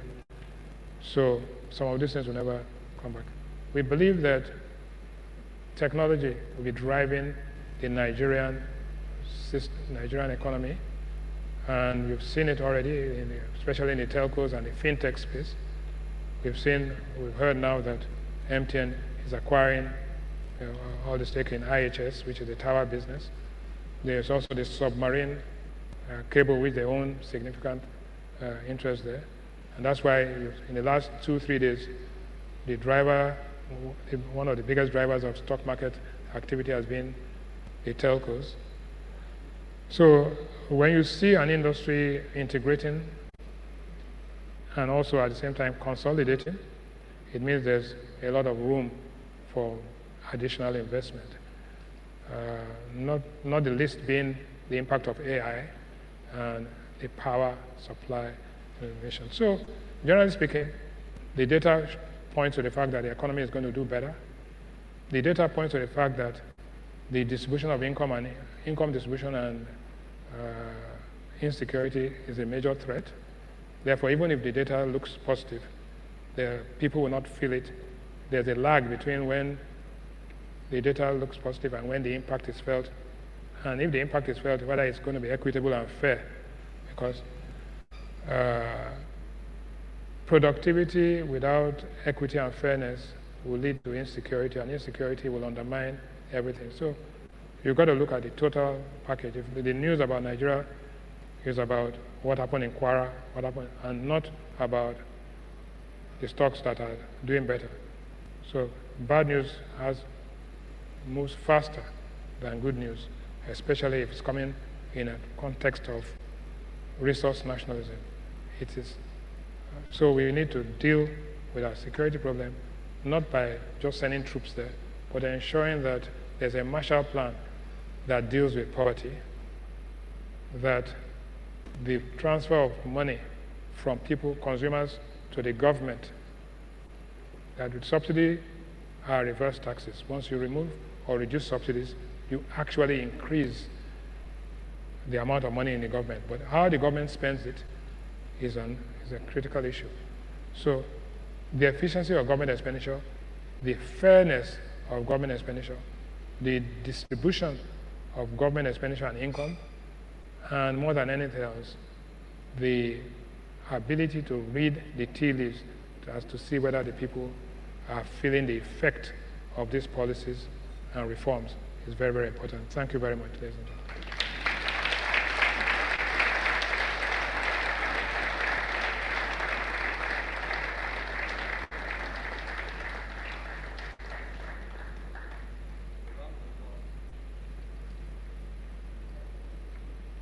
Applause for Mr. Rewani again. Thank you very much, sir, for that thorough and brilliant economic presentation. We are honored to have you. Thank you very, very much, sir. Thank you very. Keep clapping, keep clapping, keep clapping, keep clapping. Thank you very, very much, sir. We are honored to have you. We're going to switch up things up a bit. We are moving straight to the panel sessions because of the time. So we're going to bring in up our brilliant panelists, expert panelists in this new session. Before we finish the setup, we're going to announce again common housekeeping. We have engagement for all the participants online. Once again, this is the Nigerian Economic Outlook 2026, brought to you by the platform and the Covenant community groups, live at the Covenant Place, Igomu, right beside the iconic National Arts Theatre. We are live, and if you're joining us, you can watch on Channels TV or any of the handles of the platform Nigeria, on X, on Facebook, on YouTube, and on Instagram. And we want the questions to come in. We've been seeing a lot of traffic in that area, and that's good. You can also join the hashtag Nigerian Economic Outlook 2026, hashtag Building Resilience. Thank you very much. So to introduce the next segment, our AI-powered panelists, I'll bring up Shay. Shay, please.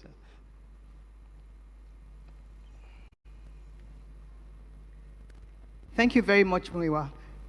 Ladies and gentlemen, we'll now move to what promises to be a dynamic and engaging panel discussion.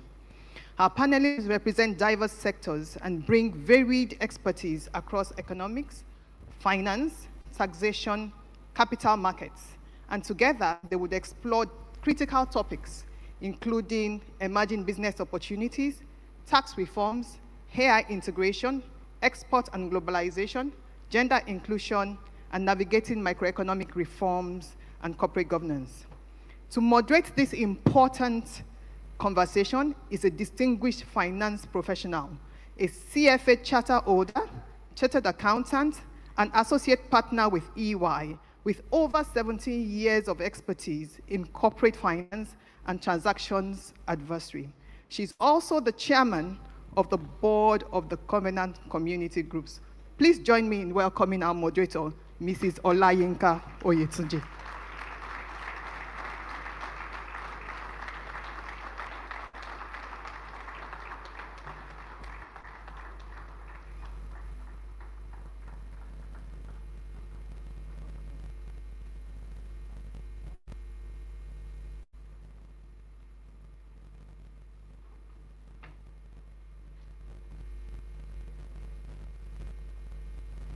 Okay, thank you very much, everyone.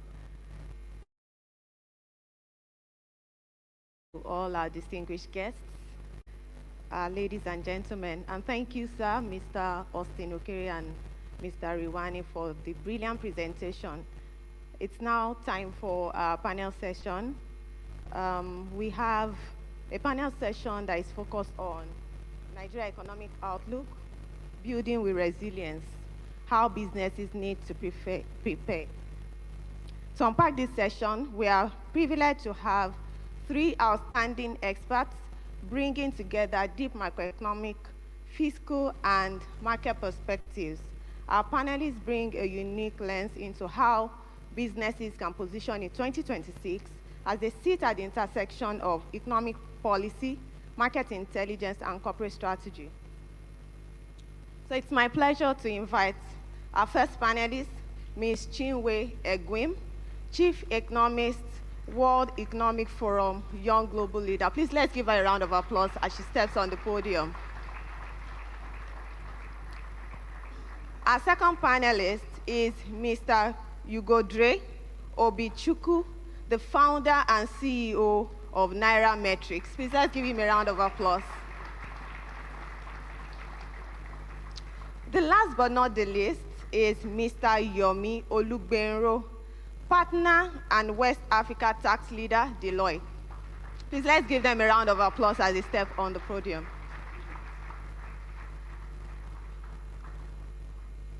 You're welcome, distinguished panelists. It's a pleasure to have you here. In the last 2 years, Nigeria has been on a journey of macroeconomic and fiscal policy reforms. And some of those reforms were the removal of oil subsidy, the liberalization and unification of the foreign exchange markets. We also saw some energy price adjustments, and of course, the general fiscal tax reforms. Now, we are in 2025, we saw some gains from those macroeconomic reforms. We saw that there was the lower MPR, inflation rate was also lower, there was increase in the FPI's foreign investment into Nigeria, there was an increase in foreign reserves. We also saw that investor confidence generally improved, and overall, we'll say that there was growth in GDP. Now, we expect that this growth will continue in 2026, provided that policy remains consistent and a few structural issues that all entrepreneurs will allude to, are fixed. And on top of the growth trajectory that we saw in 2025, it's also worthy of note that the World Bank commended Nigeria's bold reforms and how these reforms are being cited, as examples to other countries. We also saw recently that Nigeria was identified as one of the top 10 contributors to global real GDP. So now, on the basis of this, in 2026, we expect that the growth trajectory is going to continue, and the growth is going to be broad-based.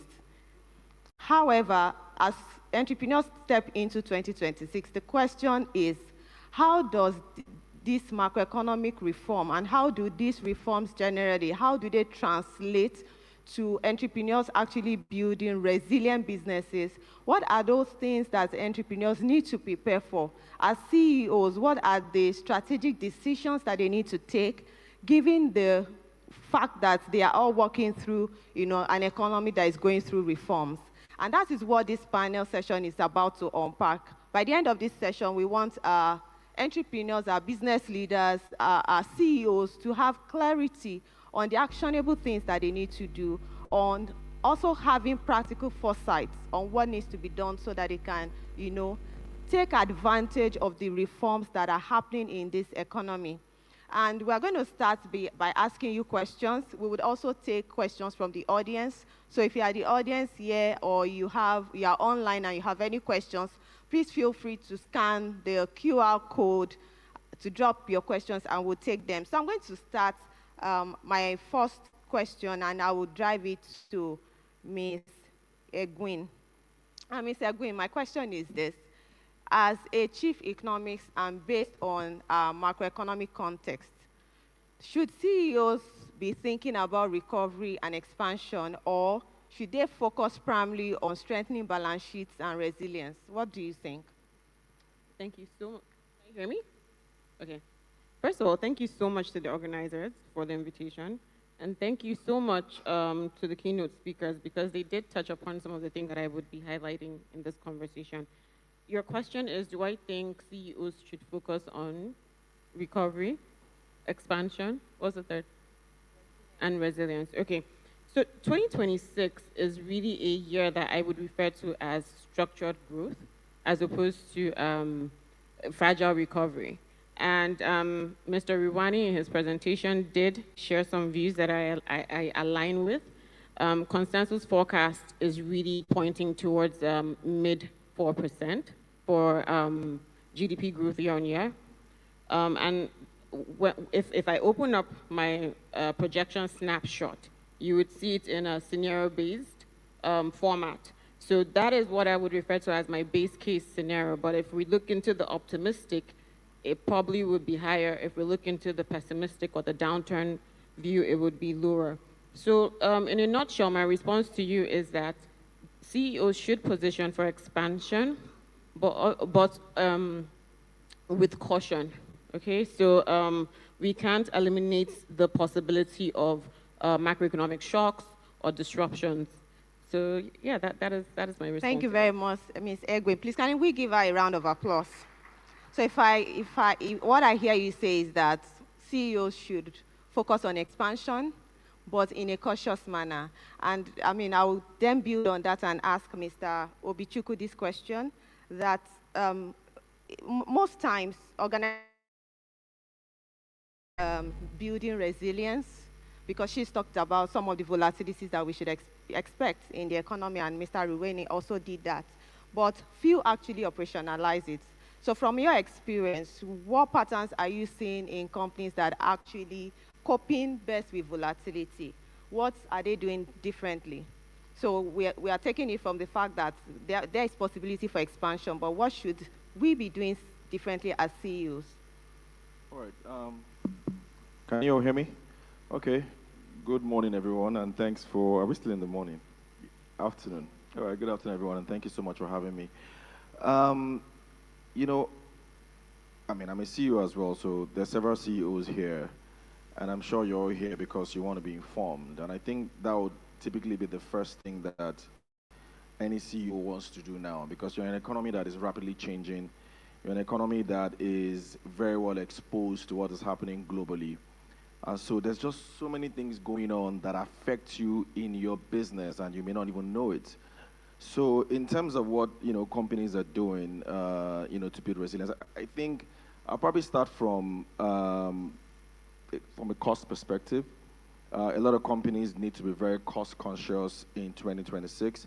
You've seen a lot of the flow from the structural reforms that we've had over the last 2 years essentially hit a lot of people, 2 years ago and last year. You've seen prices almost quadruple for a lot of people. And so for organizations, 2026 is likely to be a stable year, but it would also be a year of two halves. So, and in those two halves, you also have different changes. So we're still in a period where interest rate is still likely going to remain high in the in the higher 20s. So for CEOs who are looking at borrowing, I don't think going to the banks might be a very good idea at the moment, because interest rate is still pretty sticky, except you have businesses that are so protected that no matter what you sell at whatever cost, people still buy it. So I think you have to be very interest rate sensitive. But for those that are looking at cash flow, companies that are CEOs that are looking at getting funding to hedge against high interest rates, you might be looking at a different kind of financing. We're seeing a lot of organizations go into commercial papers as some sort of funding because they can't get through the banks. So you're going to see more of that, even though we're seeing that at a very high scale, but you see that going down into the medium and smaller scale businesses. Companies that are also smarter with technology. There are a lot of companies that are studying AI and its impact on their business. I think you want to be very careful with how you adopt technology and understand which part of technological cost is replacing your entire cost breakdown, right? So are you using technology to increase your technology cost, or are you using it to reduce your human resource cost, or are you using it to essentially improve your efficiency? So I think those are the kind of things that businesses need to look at in terms of building the kind of resilience business that you want. And then lastly, customers are king always. So I think businesses that focus a lot on understanding what their customers need in 2026 are the ones that will be able to build the resilience that is required for this very volatile environment. So I'll just leave it there for now. Thank you very much, Mr. Obichuku. Please, can we give him a round of applause? There are two things that you said I would like to pick on and discuss. One with Ms. Egwin, and the other is about technology. So my next question will be asking you about technology, automation, AI. I got tax too. And yeah, we have a tax man there. So tax man, please just give me a second. Let me ask you, because you mentioned, the first thing you mentioned is cost. And so I'm going to go delve down into inflation, for businesses.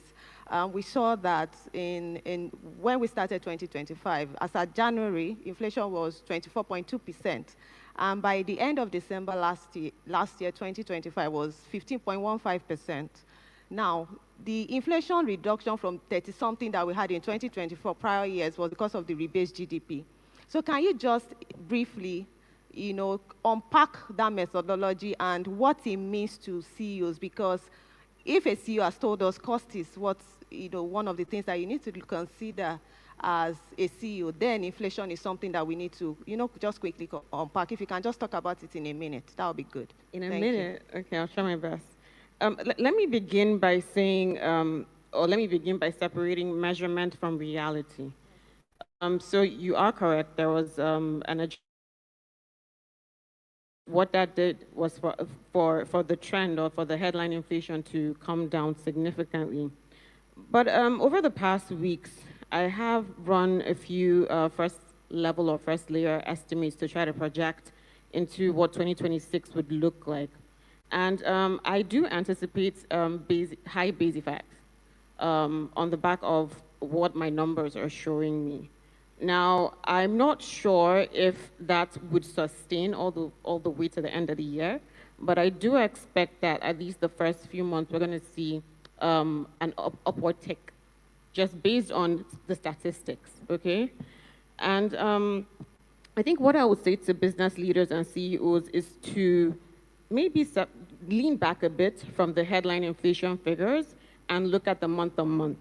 I think that the month-on-month will give better direction and guidance on how to, navigate inflation dynamics in the year ahead.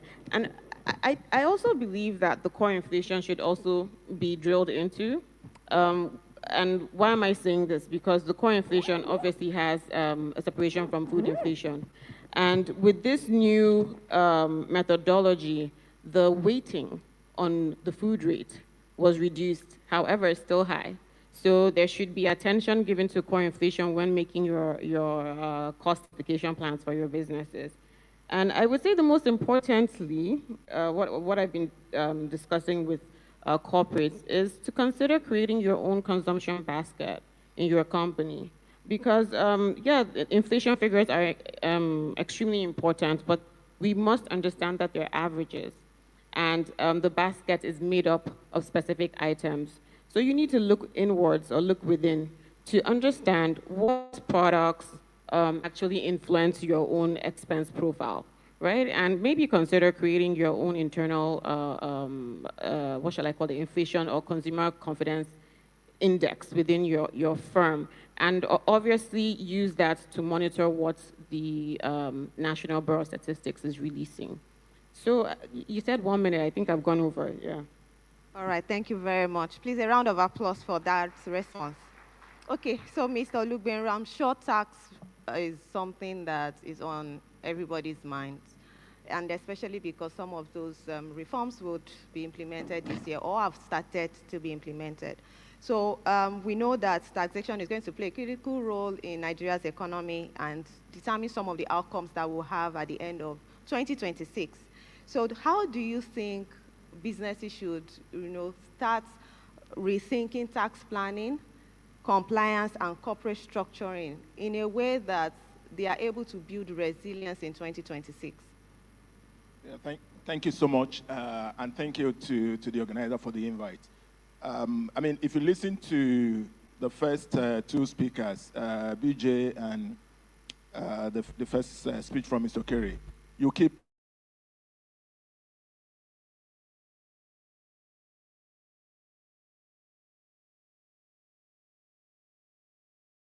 those cycles and seasons, of changes that happen in the economy and how you could position.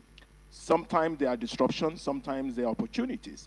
I think this particular one is an opportunity for business because unlike in the past, when you talk tax reform, the default thinking is rates to be increased, government to get more from taxpayer. So you get to be a bit finicky, when you hear the word tax or tax reform. And that was part of the misconceptions that happened when this reform was being discussed. Quite a number of those who will benefit from it are those who are making noise about, not liking it. So I think it provides, as part of the key enablers, as part of the reform, whether it's Forex reform, whether it's the subsidy removal, and all that the government is trying to do to position the economy for the kind of growth. I think the tax reform is a critical pillar. And this is the way I can summarize how the reform was done. An analysis of the economy itself was done, knowing that ultimately governments still need revenue, all right, to continue to run the government. But at the same time, there is a significant proportion of the population that what they require is support and incentive for their business to really thrive. And so that analysis was done, and there is a demarcation into two groups. The group that requires incentive and support, whether as individual because maybe they are in paid employment or they are self-employed, but they are really on the lower end of the spectrum and they needed support. And then if you look at also businesses, same with those who are running business, there are many CEOs here whose businesses are still at that level where rather than cutting a check for the government, what they need is subvention from the government, as it were. So those groups were grouped together, and you had incentive provided for them, either by way of personal income tax cuts or reduction in the taxes that they will pay as individual. And then for businesses, if you fall within that group, which many people will have heard in the media, revenue number was used as a dividing line. If you are making 100 million naira and below in a year, you are seen as one of those that should still be supported. And so there was a tax incentive provided for that group of business owners and businesses, meaning you can plow back that money and invest in technology to either create efficiency, invest in technology to either upscale, what you're doing, but you have an opportunity to be able to have that cutback. And to the other group of those who, are seen as those who should be contributing, the reform then created a lot of enabler, removed a lot of the bottlenecks, all right? Whether it's the bottleneck of the process of payment or administration, how can we automate, how can we simplify, how can we harmonize the number of taxes? So all of those were done. So what businesses then need to do is to then see how to leverage those opportunity that has now been provided, right? It's not enough that government say, SMEs will no longer pay income taxes. And that's significant. I mean, 100 million naira, it's probably above 70,000 US dollar. I mean, as much as we talk about the devaluation in currency, I think that is still a significant number. Even in the UK, I think the threshold for VAT registration is around 90,000 pounds, or thereabouts. So we're talking of something 50,000 pounds or thereabouts in Nigeria. So that's a significant number. So how do businesses then, first of all, think about this rebate as a seed of some sort, an incentive of some sort, and knowing that this ordinarily will have gone into paying government statutorily. What can I plug this to, that my business will have a direct benefit of the check that I'm not cutting to government. So government is essentially giving you, a check back that you can invest in technology, invest in, building the financial reporting structure, for your business. If before you cannot afford a simple, maybe accounting package that you could use to automate your operation. If before you couldn't afford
for every 1 naira that you get, as revenue in your business, between 15 kobo and 20 kobo goes back to the government in one way or the other by way of taxes.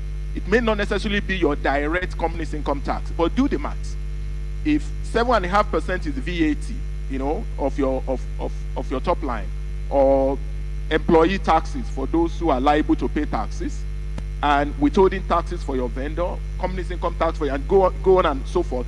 Many of those taxes are not your burden, right? But if you don't pay adequate attention to them, you may end up, having to bear the burden and the liability that, your vendor, your customer, your employee should have been bearing. So it's about rethinking and making the tax function, strengthen the tax function in such a way that they can be an enabler for your business rather than the way they are seen as a residual activity and one nuisance unit that just deal with all that you don't want. It can be an enabler rather than the way it's currently been seen. Thank you very much, Mr. Lubenro.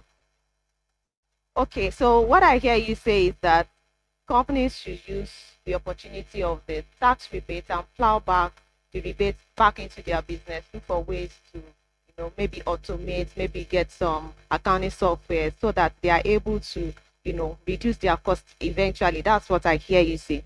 And whilst you were speaking, you also did allude to some of the misconceptions that business owners have about this tax reform. I would come back to you on that. You mentioned one about everybody thinks, oh, I'm going to be paying more because there's a reform. So I'll come back to you so that you can tell us more about the misconceptions you've heard from businesses. But let me go back to Mr. Obichuku. So I want to ask you, you were talking about, automation, AI. What kind of technology can, SMEs adopt that it would not, be so financially overstretching? Because when people hear technology, AI, automation, they believe it's going to require a lot of capital investment. So what are those things that, CEOs that are SMEs can do to actually take benefit of technology without having to invest so much? I mean,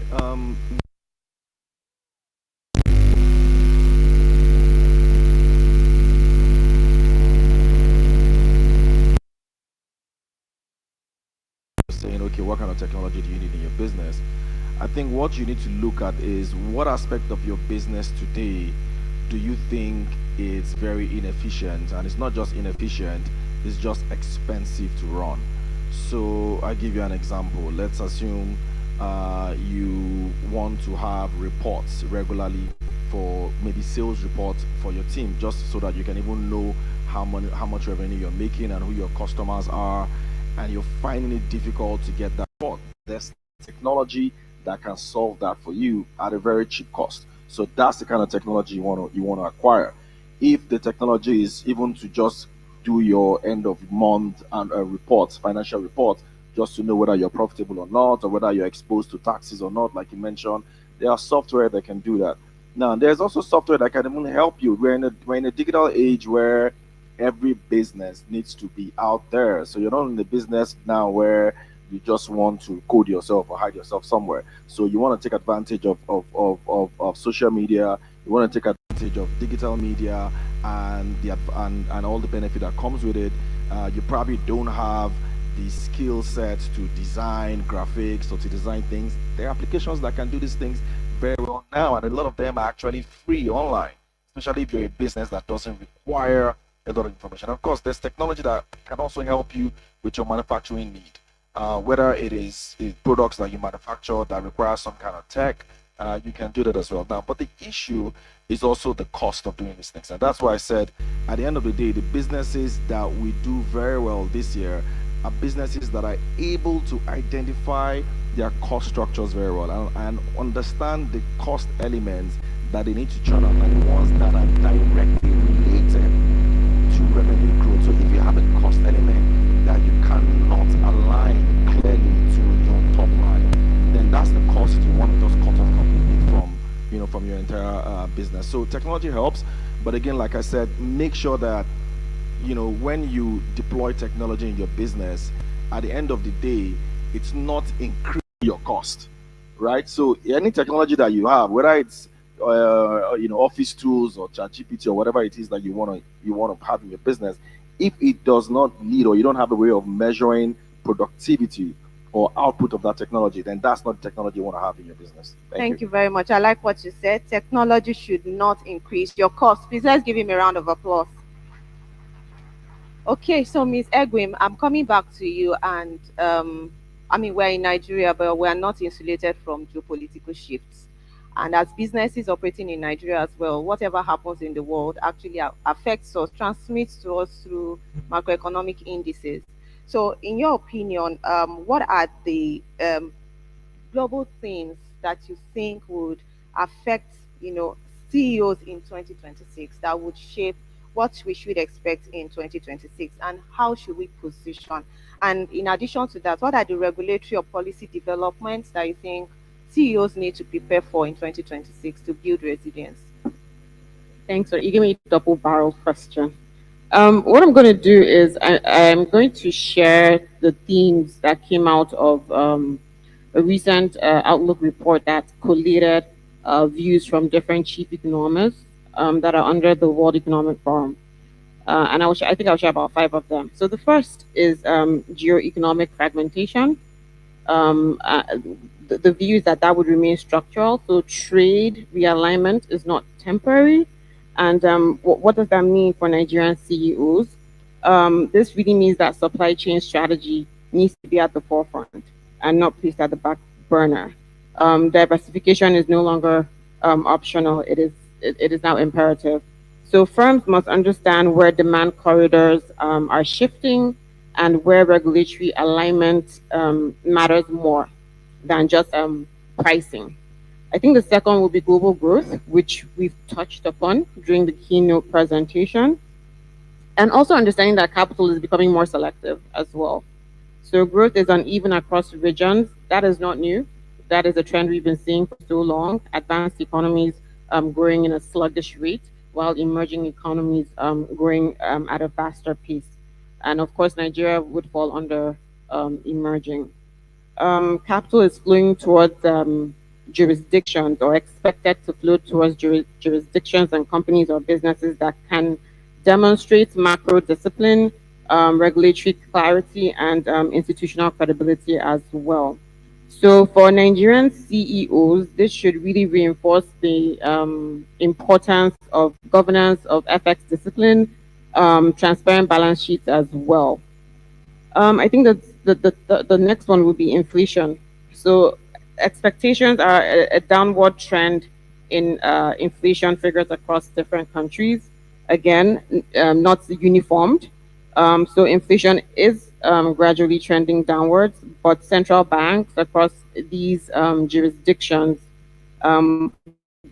we expect them to ease cautiously. So we did see what happened last week with the Federal Open Market Committee, waiting on the ECB, the Bank of England, Bank of China, and also that of Japan as well. So what does that mean? That suggests global liquidity will improve gradually.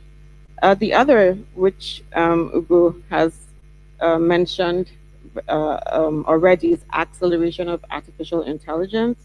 And that's something that is very important, because most of the committees that I do sit in, I feel like the conversation isn't really pulling specific emerging economies, especially those in Africa. So advocating more for what AI means for a country like Nigeria and other African countries, so that we avoid the technology gap that we've seen with things like broadband penetration.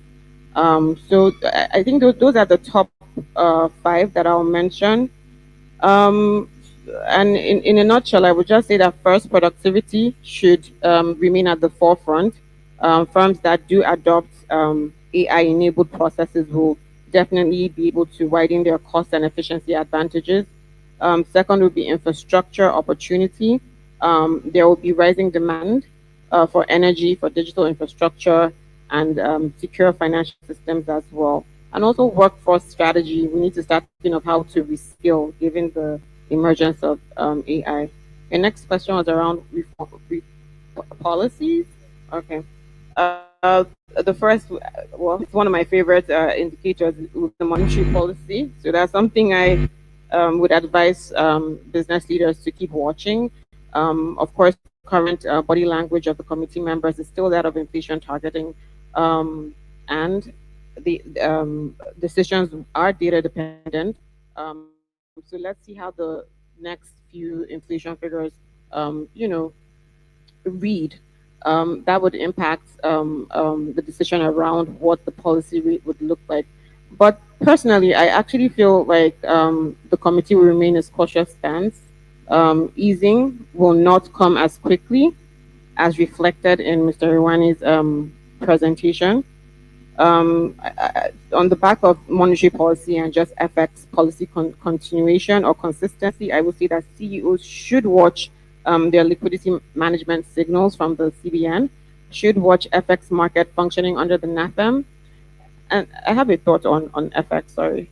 I think last week we looked at what the composition of inflows in January looked like. And total inflows into the NAFEM window came in at about $30 billion. And when I look at the breakdown, FPIs accounted for over 50%, I think about 52% of the inflows.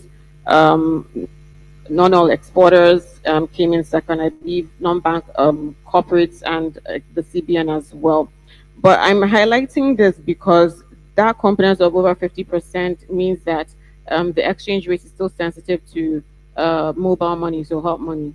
So we need to be very cautious when we're making our planning or strategy around FX exposure because, again, with hot money, there are sensitivities around it. Again, this is a pre-election year as well, and these are things that do influence how inflows from that segment or investor segment come in.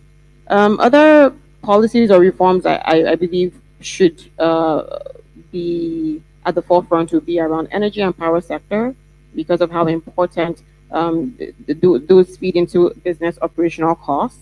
Financial sector regulation and capital requirements as well, and definitely trade and industrial policy signals. So let me stop there. Thank you very much. I saw your reaction when she mentioned power No, I just wanted and to, infrastructure. yeah, I wanted to chime, Okay. yeah, on global shifts because I think it's very, can you hear me?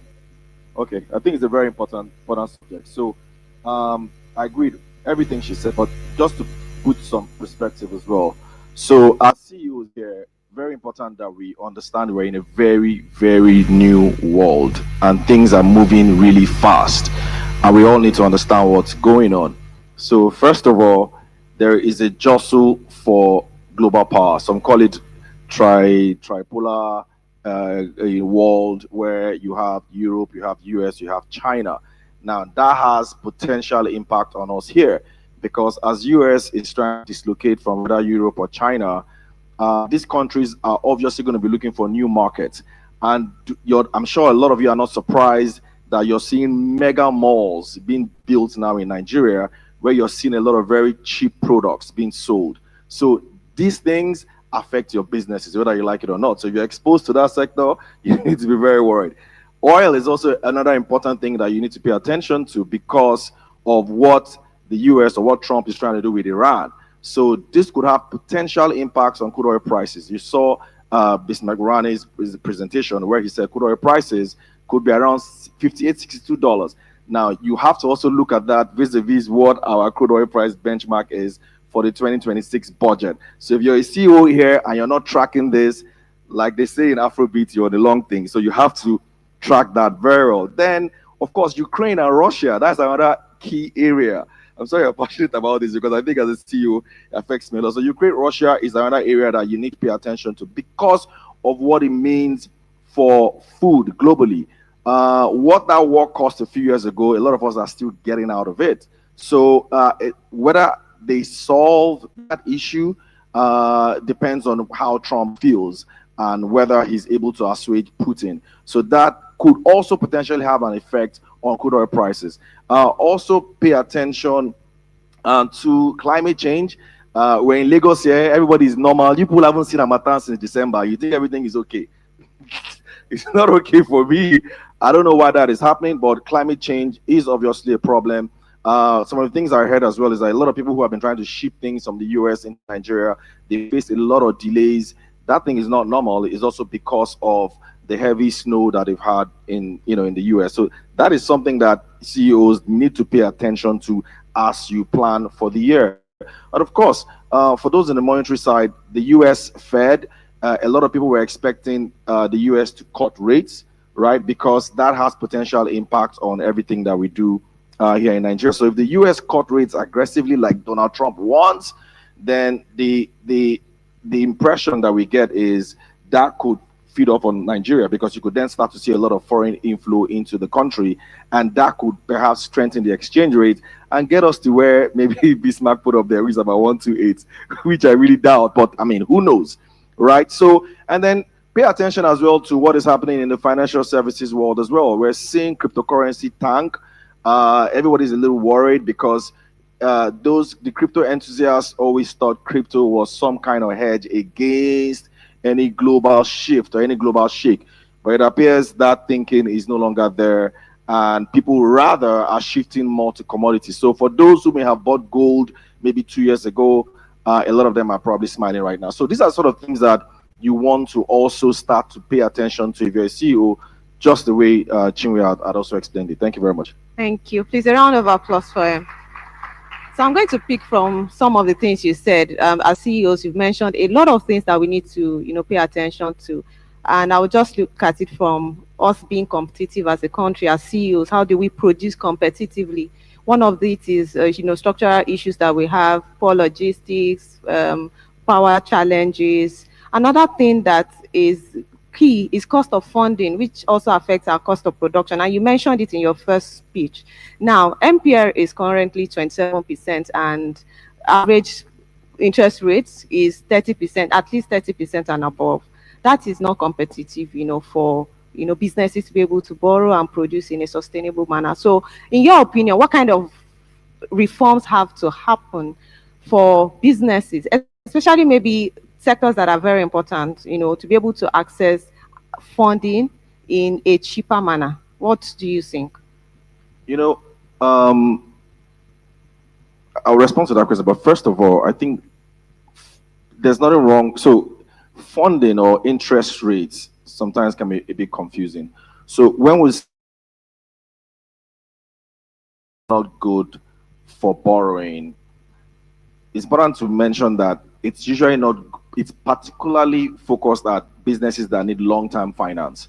So let's assume you want to invest in a project that will probably take you 3, 4, 5 years before you start to make money out of it. Then an interest rate of 30% just doesn't work, especially if it's even worse if you're competing with somebody who has way, way, way cheaper interest rate, right? Then that person can just undercut you with pricing. However, but if you're in the business where you just need short-term funding, maybe 1 month to just finance an LPO or just to give you some kind of working capital, or 2, 3 months, I'm not sure that it's too much of a challenge, right? I mean, you always want a lower interest rate, but interest rate 3, 4% per month, a lot of businesses can always get around that. So important to understand that that won't be a challenge from an interest rate perspective. But in terms of monetary policy, I think we all believe interest rate cuts would happen this year. So businesses should look forward to lower interest rates down the line. But one major change that I expect to happen this year, and if it doesn't happen this year, it's really going to affect growth. Even this 4% growth that we're seeing might be difficult to get, and that is credit. See, Nigerian economy has changed drastically over the last 2 years, and I think a lot of us still don't understand this sort of change that has happened. Like, complete fabric of the economy is changed. There's no longer subsidy. Exchange rate is priced mark to market. The economy, in fact, if you talk to people who export, they will tell you that their export products are even more competitive in the export market now than ever before. So things have changed. So everything is basically priced the way it probably should be priced, right?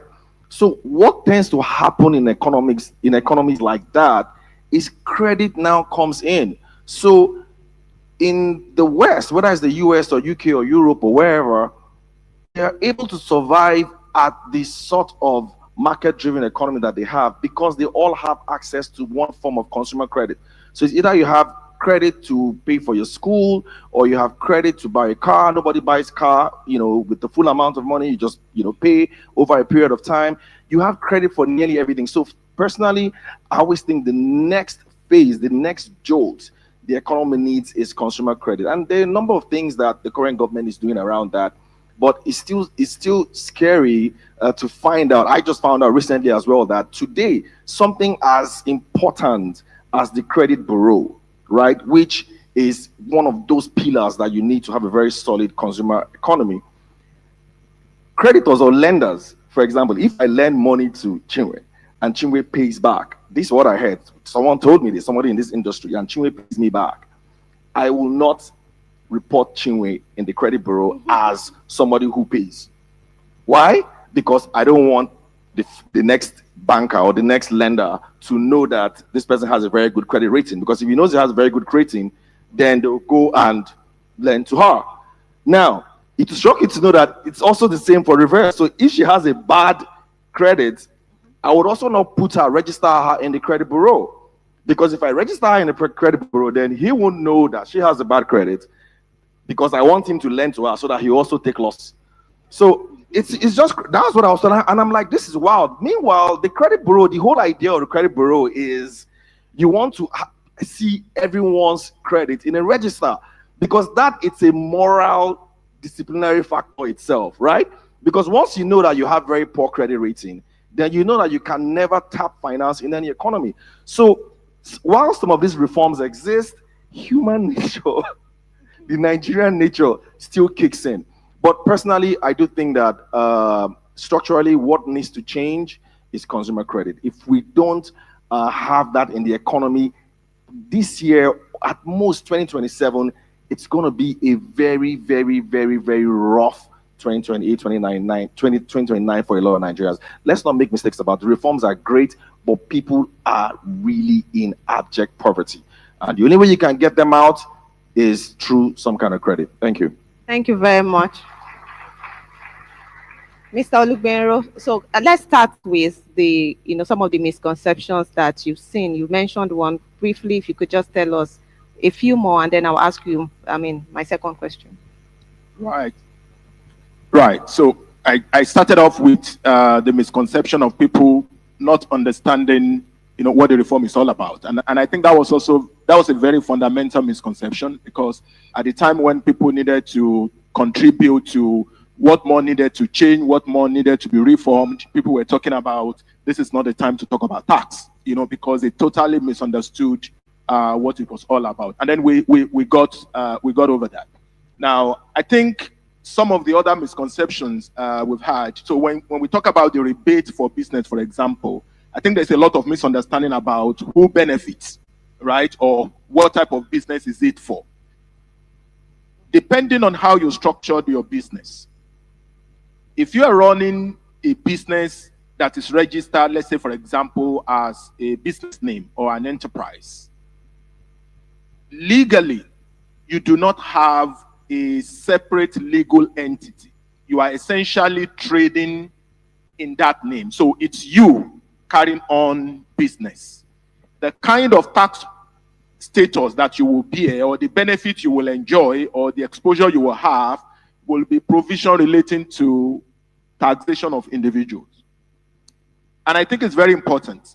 You need to have a company, a limited liability company, that pay tax in its name as a separate entity for you to be able to talk about this 100 million naira tax exemption for business. So if you're trading in your name, or you register an enterprise, you will still be answerable to the state internal revenue services wherever you are, because it is personal income tax that type of business will pay. You will pay tax in your own personal name. So that misunderstanding, or that clarity needs to be there. And it's not complex, it's not complicated at all to have your business registered as a limited liability company. And once the revenue threshold is within that which the law says, you're not only covered from company's income tax, all the challenges with VAT, you no longer think about it. Many of the expenses that if you're trading in your personal name, it may be a tussle between you and the revenue authority to be able to separate between your personal expenses and business expenses. There's a lot more discipline, that will come in when you are running a company. And so you can more clearly separate between business expense and your own. So that's important. Now, I think the other, maybe 2 or 3 other, there's this, funny cruise, that we had on social media then about, if you have to pay personal income taxes, you can explain all your income away by narration, right? Just say it's a gift, just say it's repayment of loan. That's not entirely true. Narration is good if it's going to help you understand your business better, if it's going to help your accountants understand how to explain transactions, how to classify them better. It's going to be helpful if you are facing tax authority, but don't take it as a ticket to hide from revenue authority. It will be difficult for you to do that. It's not going to be your exemption from taxes just by explaining away real business transaction by just using narration.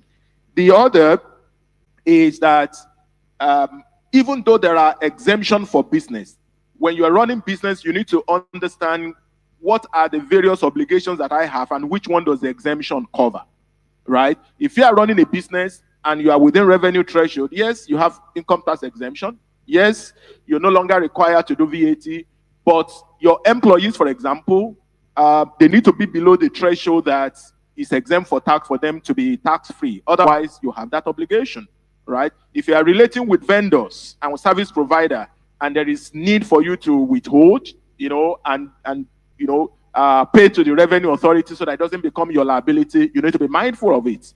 You also need to understand that zero rate of tax or exemption from tax may not necessarily be that you do not have a filing obligation. I think that's also another misconception that people have. If the law says it is zero CIT for you, is a zero income tax for your businesses, you will still be required to submit your return as a company. If you don't, you may be attracting penalty, even though you do not have a substantive, amount of liability, to pay. So it's important that you understand where does it, affect me? Which one am I exempted from? Which one is it that tax has been zeroized, but I have an obligation to submit a return? And which one is it that I am both exempted from tax and I do not have a filing obligation, so that you don't incur unnecessary liability while running your business or get irritated when revenue authority then ask you questions. Thank you very much. Please, a round of applause for him. I particularly like your answer because you addressed 2 things, the misconceptions and then the compliance requirements. And so that would take me to my next question, and that's for you, Mr. Olubenro. One of the gains of 2025 was the fact that there was increased foreign investment into Nigeria. And that is one of the things that strengthened the currency. The Naira appreciated just because we're able to attract more. And of course, that's the follow-on from investor confidence. So I want you to, wearing that hat, looking at the tax reforms, do they align with international norms? And how do you see it, stimulating more investment into Nigeria in 2026? No, very good question. Part of the objective that drove, the reform that we had, it's really to borrow from global best practices. Global best practices in terms of how are countries that are able to, get more money or get more taxes, but they don't attract, it doesn't come with all of the nuisance and all of the noise that we have. So we adopted that, or this reform adopted that. That's why you have the harmonization. That's why you have, trying to simplify. That's why you have trying to give rebates where it is necessary. That's why you have, trying to adopt technology. And so all that reform provide is for businesses to have clarity as to what is the tax consequence of this transaction. Am I exempted? Yes or no? If I am not exempted, what are the type of taxes or compliance obligation that I have? And, you might be underestimating the impact of that certainty. Most of the jurisdiction, when I maybe talk to my colleagues or talk to businesses that I work with, particularly people from outside of the country, I've never had conversations that borders on Nigeria being seen as having too high a tax rate. That's never been the issue, because most of the time our rates are, relatively competitive. Whether you look at it from companies income tax or the VAT or the CIT, we're very competitive. It is the lack of clarity. You're talking to one consultant and is able to articulate all the laws, and then someone else say, no, there was a particular, court judgment somewhere. Oh, there was a particular Finance Act amendment that impacted this. So all of those confusion has been taken away, and that's part of the reason why you are having that growing confidence in investors. You're having quite a lot of investment being driven into sectors that have now been demarcated as priority, because it's also part of the reform.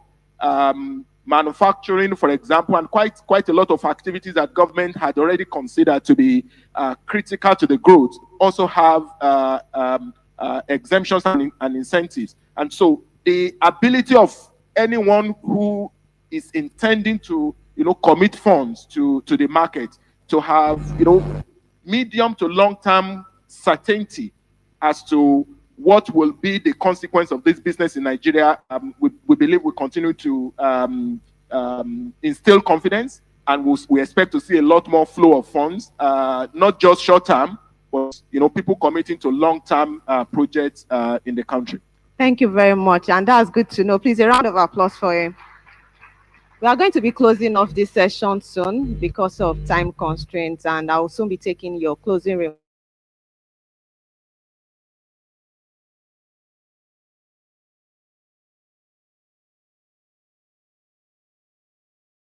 Recommend, or you could choose this question: what does building with resilience truly mean for Nigeria businesses in 2026? So I'm going to start with closing remarks from Mr. Olugberu, but before we go there, I have a last question that I really need to ask Chinwe, and when I ask this question, you will understand why.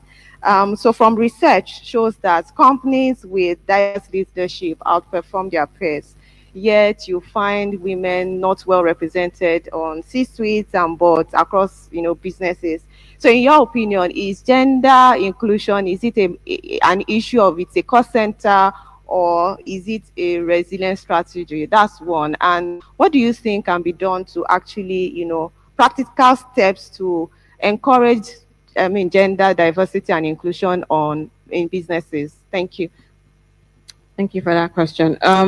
It definitely is not a cost center. It's a strategic lever, or something I would refer to as a performance lever. For companies that are able to diversify with regards to inclusion, they get the benefit of better quality when it comes to decision making. They're able to avoid specific blind spots that come with like a dominant view. I would also say that there's a business case in Nigeria and in specific African countries where women do account or influence a significant share of household consumption, and operate in meaningful segments of the small business economy. So getting perspectives from a leadership level, having women in that in the rooms is very much important. So if leadership teams, credit frameworks, product designing processes include perspectives from women, I guarantee you would see a difference or a shift. During my time or my tenure as an executive of WIMBIZ, which is Women in Management and Women in Management, Business and Public Service, I did run the research arm, and there were specific gender economic publications that were released and used as advocacy tools. Same as during my time as an executive at the Professional Women Bankers under the Chartered Institute of Bankers Nigeria. So in as much as we are advocating for more women in specific roles across the pipeline, whether it's the junior, whether it's mid, whether it's senior executive levels, I would share that there have been some feedback around scarcity of talent, of female talent to fill in specific roles. So I was very happy to hear the anchors at the beginning of this event say that students were logged into this. So I'm now saying to the students that are listening,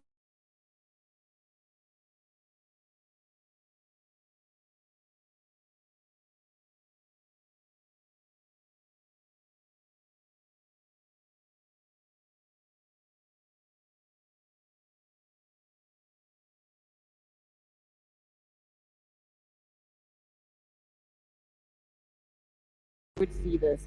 So it's still the same thing I'm recycling right here.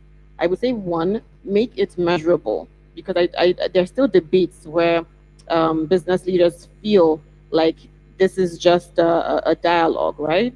So make it measurable, put in the women and create the key performing indicators that would allow for you to see what the difference looks like. So measurement metrics on in every level of leadership. Integrate it into capital allocation when discussing lending, procurement, and also investment decisions. We should integrate using what we call there's this 2x gender. I'm not sure if everyone is familiar with that, but I will not dive. It's very technical, so I won't dive into that. Protect leadership pipelines as well. I do joke that sometimes when you look at the leadership pipeline, I don't even know is it kwashiorkor? I can't remember, but it at the base it's so wide, in the middle is super thin, and then we're seeing it expand a bit at the top. So again, like pay attention and protect your leadership pipelines. Have empathy when leading, because that also contributes to understanding maybe the dynamics, the shifting dynamics on why you're seeing female talents, good talents exiting specific roles. And I think the last would be just embedding it in strategic planning discussions as well. I'm trying to talk fast because of the time. Thank you. Thank you very much. Please, a round of applause for that. Okay, so let me take our closing remarks. I'll start from you, Mr. Olugbenro. Right. I think looking at 2026, particularly from a fiscal or tax perspective, I would say the outlook looks, potentially rewarding. And part of the ways by which business could, be resilient, it's also to be able to, kick in or lock in opportunities where they exist, right? So your ability to respond, very quickly and to be able to extract, whatever benefit that is available. It won't be forever that a country will say this particular level of income, they will not pay taxes. It is given because that is what the macroeconomic realities, based on how individuals are feeling it, that's what it demands. So don't let it be like what Mr. Okere says, when after the Y2K or whether it's the bank recapitalization and all of that, it came and then it's gone, and it will be a different kind of scheme. So seek those opportunities very early. I will ask businesses to seek advice. I think people talk about cost of compliance or cost of hiring providers and all of that. So sometimes you look at it from cost of non-compliance, right? Or what you tend to lose by not knowing how much benefit is available there for you. Particularly if you are running a business that is already, within that scale that that within a short period of time, you might cross, on the other side. It's important that you build that platform and that infrastructure that enables you to run a business that looks at every angle of outflow from the business, not just from the operation and from your core business area, but even from the admin, even from the compliance obligation. All leakages, out of your business ultimately affect your bottom line as the owner of the business. Thank you very much, Mr. Olugbenro. Please, let's give him a round of applause. Mr. Obichuku, your turn. Okay, so if you're a CEO here and just like some of us, and you're looking at 2026, I would say this is my parting shot.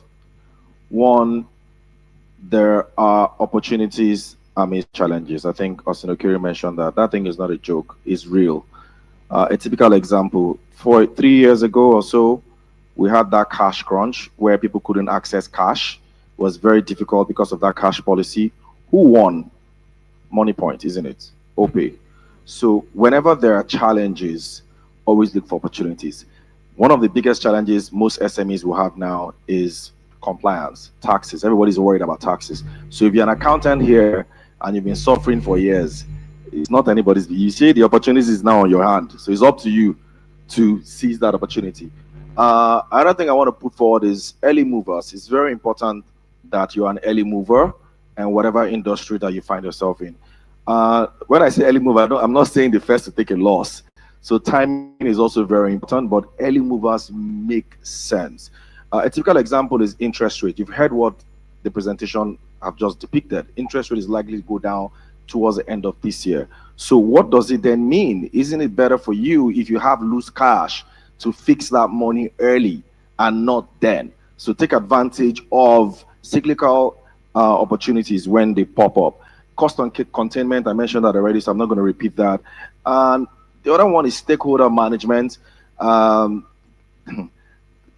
I saw the 2026 budget, I knew that wahala do, because you have a government that is running on a huge deficit, 23 billion fiscal deficit or thereabout, and I think they want to borrow 17, 18 billion.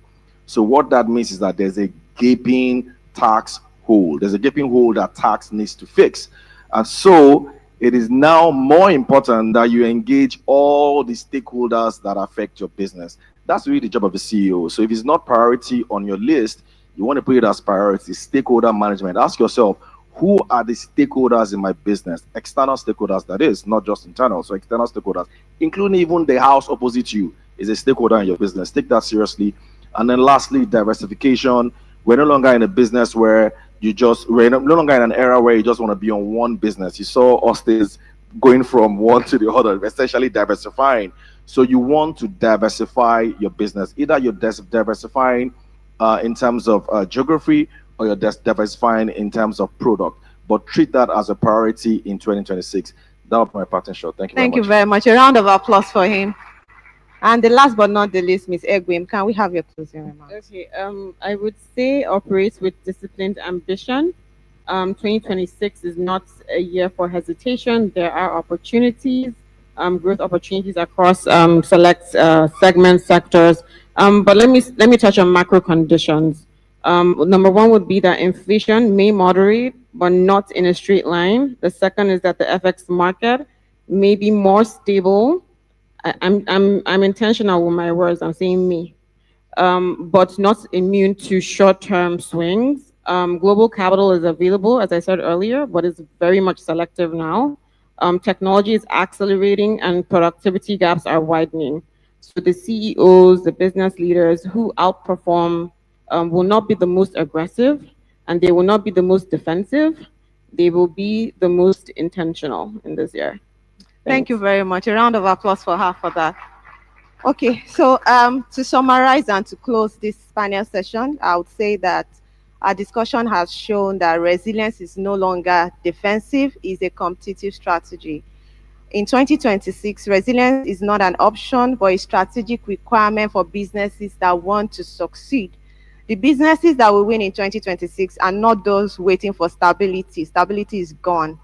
But those redesigning early, planning deliberately, managing risk intelligently, and incorporating diversity, investing boldly in technology, and also diversifying. As a CEO, a business leader, a decision maker, the question shouldn't be what will happen to the economy. The question should be how prepared is my organization for whatever happens next. On behalf of everyone here, we want to sincerely thank our panelists for the deep insights they've shared. Please, let's give them a round of applause as they return to their seats. Thank you, everyone, for listening, and thank you for sending in your questions.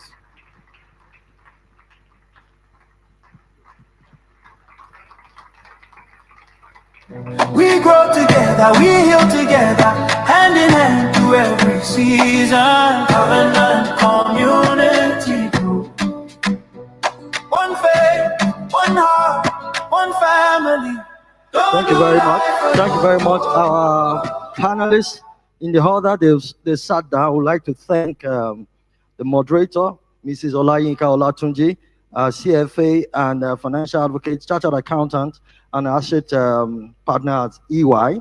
We also like to thank Mrs. Egwin, who is a three-time chief economist and young global leader and global recognized economist, and also Mr. Yomi, Olugbenro, the West Africa tax leader at Deloitte. Thank you very much for your time on the panel session. We thank you for all the angles you came out, the questions and the perspective we got. While we're waiting for the setup for Mr. Okere and Mr. Burani, because we have a lot of questions for you, sir. Almost 200 questions from our audience. So there's no way we will leave this place if we don't attend to some of those questions. So we'll be bringing you up shortly to come and do some justice to those questions. While we're doing that, we'd just like to do some housekeeping again. We are live at the Common Place Igomu at the Nigerian Economic Outlook 2026, and we're also live on all the handles of the platform Nigeria, on Instagram, on Facebook, and on YouTube. I would also like to announce that somebody misplaced his car key, and if you have misplaced your car key, please go to the info desk and pick it up before we give it to somebody else to drive home. Please do that right now. So we'll be bringing up our distinguished keynote speaker once again. In order in which they spoke, I'd like to call on Mr. Austin Okere, the founder of Computer Warehouse Group PLC, to come up stage. And also following him closely is Mr. Bismarck Ruwani, the CEO of Financial Derivative Company Limited. Thank you very much, sir. Keep clapping, keep clapping, keep clapping, keep clapping. So we have a lot of questions for you, sirs. And it was a lot of tug of war to actually crystallize these questions to about 4. So pardon us, the audience, we will not be able to take all your 200 questions. We don't have that time. So we've looked at questions, and we'll look at those questions that are actually tied together and are very, very technical, that only these highly experienced business leaders and financial analysts and economists can take. So we'll take them one by one. The first question will go to Mr. Ruwani. Just a minute. Okay. So the first question for Mr. Ruwani is that Nigeria achieved significant macroeconomic stabilization in 2025, with inflation dropping from 20.48% in January 2025 to below 15% by year-end, after the GDP rebasing and foreign reserves reaching 45.4 billion. So the question is this: are the numbers reflecting the reality of Nigerians, when number of Nigerians living below the poverty level is about 60% of the population, according to the World Bank and the PwC? How can individuals and businesses translate the improved micro stability into tangible personal and operational strategic gains in 2026? Data integrity is as good as data frequency and punctuality. It is true that depending on what methodology you use, when you rebase and you change your base year, the data that comes out is probably more accurate and more current because it reflects changing patterns. So one misconception is that because inflation has come down from supposedly from 24 to 15, therefore the price of goods have come down from 24 to 15. What has happened is that if prices were increasing at 24% a year before, it's now increasing at 15% a year. So it doesn't mean that prices have actually come down. It only means that they are rising at a slower pace. Number one. Number two is that inflation expectations are more important than historical inflation. Because what has gone and gone forever, right? So that's the second understanding. Therefore, if you believe that the price of diesel or the price of petrol is going to reduce, then you probably buy less now, right? And that reduction in your demand will lead to a further pressure on the prices coming down. So that is one thing. if your inflation rate is higher than your growth rate, then there's an erosion of value, right? So what you need to focus on is that if we are growing at 4% and we're having inflation at 13 or 14, 15%, and we're having interest rates at 20 or 30%, there are some distortions, and that economy may not be in equilibrium. So what we should try to do is to ensure that one, our growth rate is optimized. Two, that our potential GDP, our real GDP is growing at a rate faster than the potential GDP. Three, that inflation expectations are realistic. In other words, anchored on reality based on what the policymakers, in this case, the central bank, say. And that the growth expectations are also real. There's no need having a pie in the sky, you know. So I think that's the. Then if you now factor this down into what does positive macroeconomic indicators mean to me, then that is where the transmission effect of policies to people, one, and how fairly and equitably distributed those opportunities are. The fact that your economy is growing fast does not mean that your economy is developed. So in Japan has a slow growth economy but highly developed.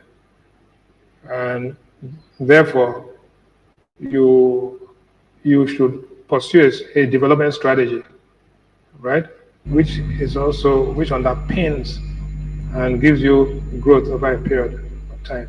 So if you have a developed economy that is growing fast, you are better off.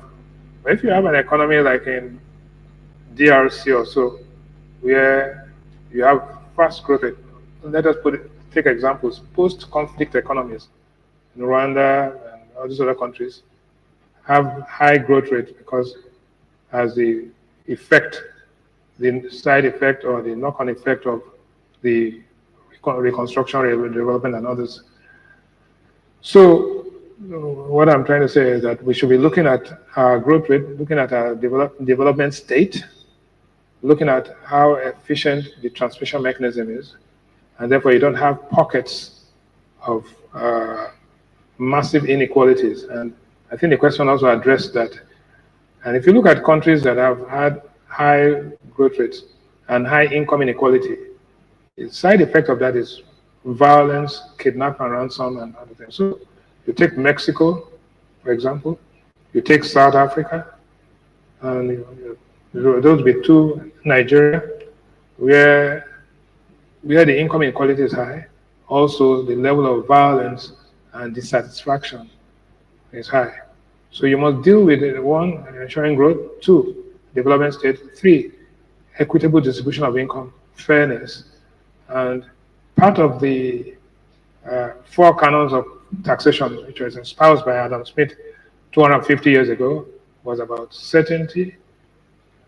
Taxes must be certain, taxes must be easy to administer, taxes must be fair and equitable, that is progressive, and must be neutral in terms that it doesn't distort the allocation of resources. I think that way you understand it in context. The misconception that everything that is bad is because of policy, everything is bad is because of government, everything that is bad is because the consumer is suffering. No, you have to look at the entire package, right? And the reason why we have a democratic system, the reason why elections are not equal to democracy, it's free and fair election that gives you democracy, plural democracy.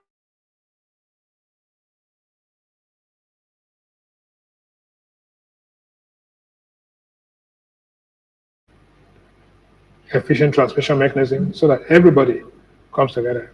If anything goes wrong there in any of these items, then the consequences may be very short period between political misunderstandings and political violence. Thank you very much, sir. A round of applause for him. A round of applause for Mr. Ruwani. Now, Now, going to Mr. Okere, the question for you, sir, is beyond the buzzwords, what are the actual governance plans? Or what do you think should be the actual governance plans for AI in Nigeria? Given that we need to make business sustainable and make sure that we adopt AI rapidly, what do you think should be the governance plans for AI in Nigeria? Thank you, sir.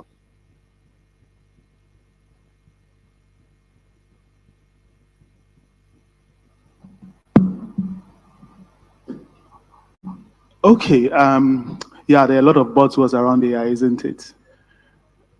Despite the buzzwords, first and foremost, let us try and understand what this is, and then we will decide how best to use it.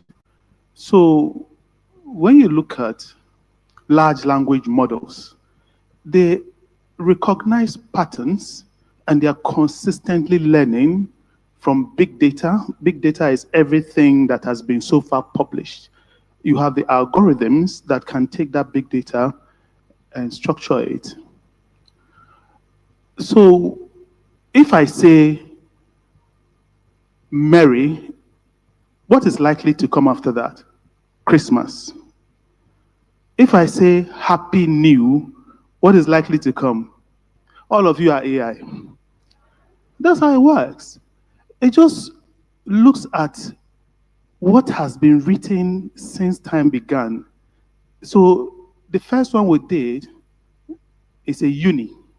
I say Merry, the AI knows Christmas is coming. The second one is a dia. I say Happy New, it knows what is coming.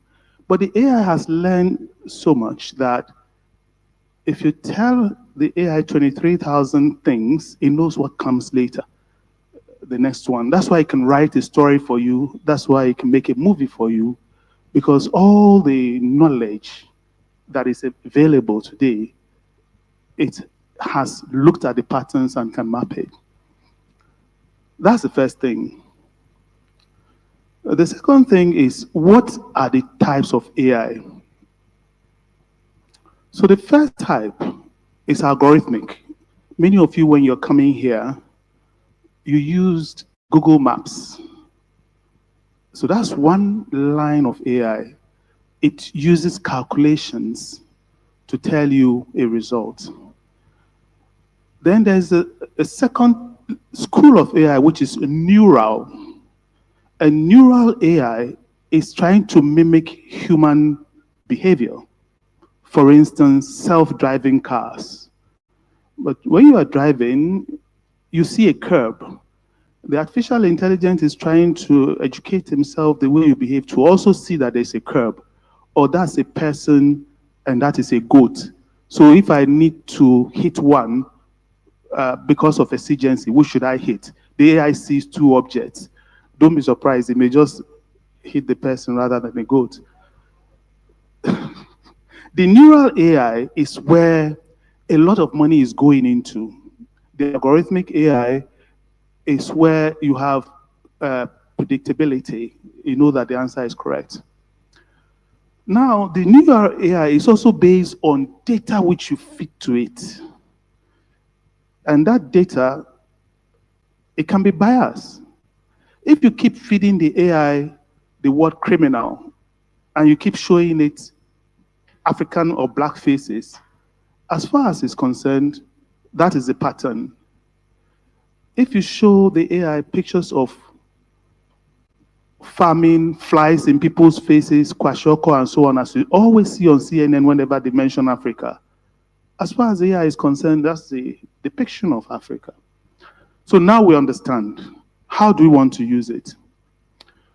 The best way to use AI, firstly, is modeling. So to say, how many schools, not do we need today in Igomu? No.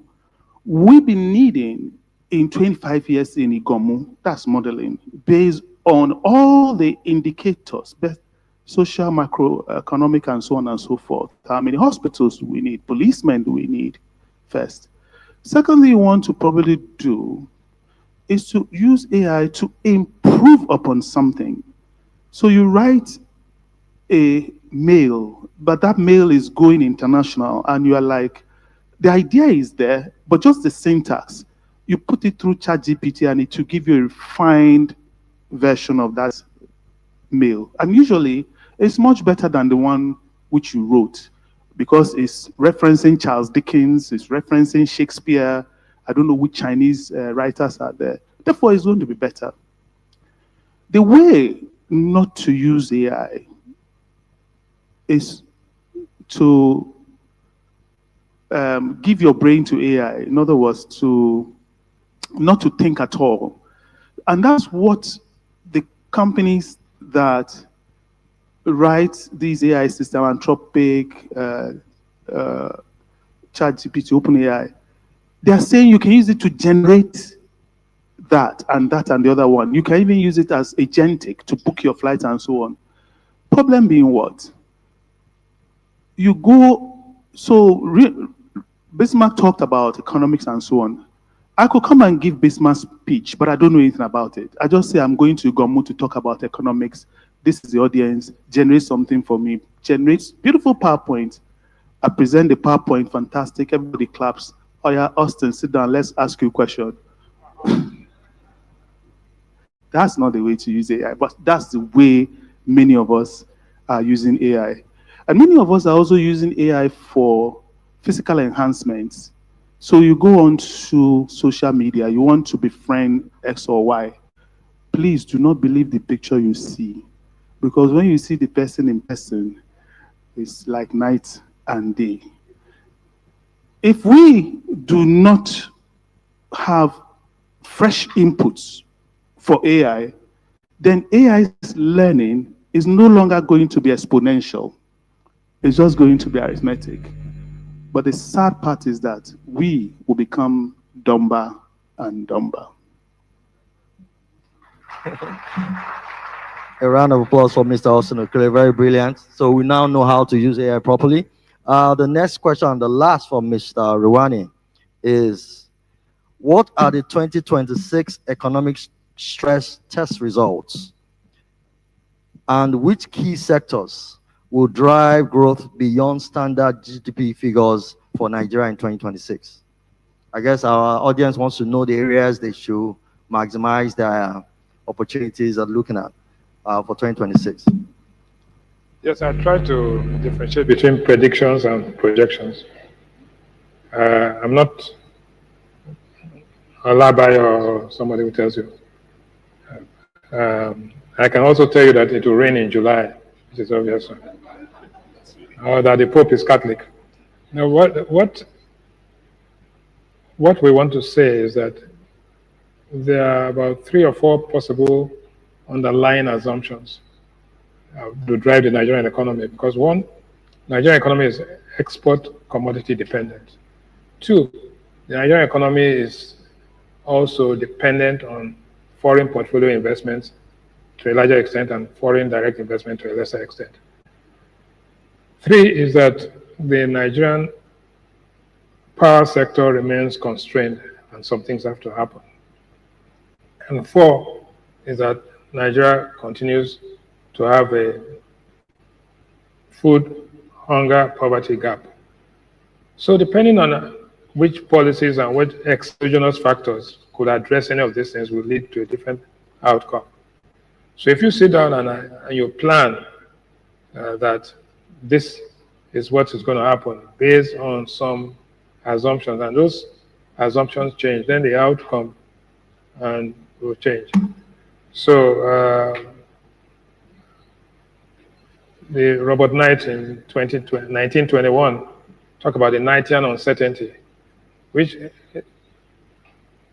drill down tell you that when the unknown unknowns are more than the known unknowns, then the people become extra prudent and get caught in paralysis. And let me explain that. So you do not know what the price of petrol is going to be, and yet you run a tricycle business, Keke Napep, and you priced yourself.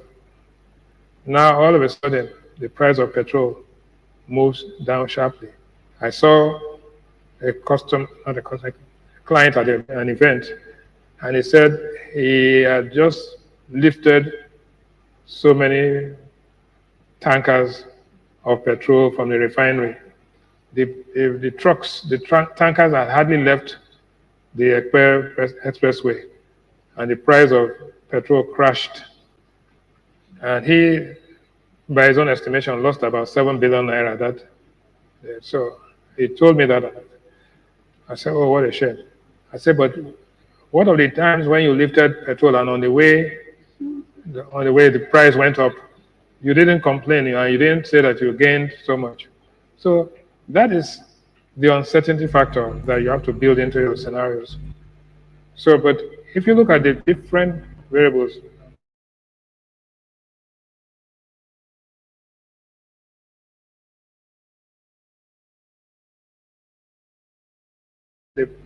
the price fall to a point where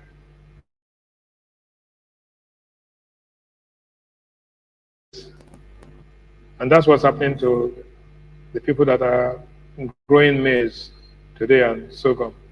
Cost of producing 1 ton of maize is probably maybe about 100,000 or 90,000. While the cost of importing a ton of maize is about 60,000. So people are importing it to put and so you say, oh, low inflation is good, but then the farmers are saying, wait a minute, I'm going out of business. So what kind of policies will intervene to protect you from those swings, right? We did it before. We had rice pyramids, which turned out to be rice hand grenades at the end of the day. So government policy is one thing that you must monitor, and you must advocate for policies to be business friendly. No advocacy, you end up getting the wrong outcomes. So in a nutshell, I keep on saying that the consensus of opinion, based on all that we can see, is that there will be growth of about 4 to 4.5%. Population growth rate is about 2.6%, which means that it's good. Consensus is that roads will be tolled and concessioned. If that happens, then you can get through the roads easily and the cost. Consensus opinion is that the price of petrol in Nigeria, PMS, and diesel will be close to maybe 850, 900, and diesel about 1,100. At that rate, logistics costs and things can be managed, and transport fares. Consensus opinion is that if you use compressed natural gas vehicles, you'll be buying fuel at about 1/4 the price of the PMS equivalent. Therefore, even when you increase the price of fuel, it may not translate into an increase in transport fares, right? Consensus opinion is that the velocity of money in circulation will go above 1 quadrillion or 1.5 quadrillion, and that the velocity of circulation of money, which means it's going to be much faster, and that with that, it means that the payment and settlement system becomes more efficient. And you see that in the OPAs, money points, and others. So it is true that the economy is moving from a state of structural imperfection moving towards competitive, I don't want to use the word pure competition, moving in that direction, right? Becoming a more competitive economy. And every time that happens, the difference between your average revenue and your average costs begins to reduce, right? And more people will come into the various businesses you're in. And are the businesses that will do well, that are doing well from what we can see in the stock market, are those that are growing at a rate faster than their sector, growing faster than the rate of the economy, but also are selling price inelastic goods. So let's take it back. You see the flour mills are selling price inelastic goods to some extent, even though there are substitutes. The telco companies are selling price inelastic goods, and that's why you're seeing MTN shares, Airtel shares, and all of them. The cement companies are selling things which have related alternatives, and they are Dangote Cement, Boa Cement, Lafarge going. The refineries are producing goods that are inelastic, and therefore sales are up, revenues are up, EBITDA, no, so sales are revenue, but EBITDA is up, right, and profitability is up. And in the palm oil producers, Okomo, Presco, and so what we see is that if you are a big player in a fast-growing industry and your products are inelastic to a large extent, you continue to make money. An inelastic product, good example of inelastic products are salt. I don't care how much the price of salt drops. You are not going to start consuming salt as if, right? So, but that's one extreme, all right? Then elastic products are the ones that have substitutes and that you can exit very quickly. So you say, okay, fine. I go from rice to noodles or noodles to something else to pasta. So you begin to see those swings. So whatever you're doing and whatever business you're in, the three things that would drive your business is cost of power this year, the cost of money, which is interest rates, the cost of petrol, and finally, the exchange rate pass-through effect. If you can manage and project, I'm using the word project,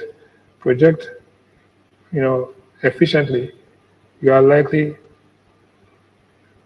going to make money. Even if your intention was to lose money, you will make money. Thank you very much, sir. Thank you very much. A round of applause for Mr. Rewani. Consider cost of money, cost of power, and cost of forex exchange. Thank you very much. The last question on this Q&A for our distinguished keynote speakers goes to Mr. Austin Okere, and it's about building resilience as an entrepreneur. Just a minute. Okay.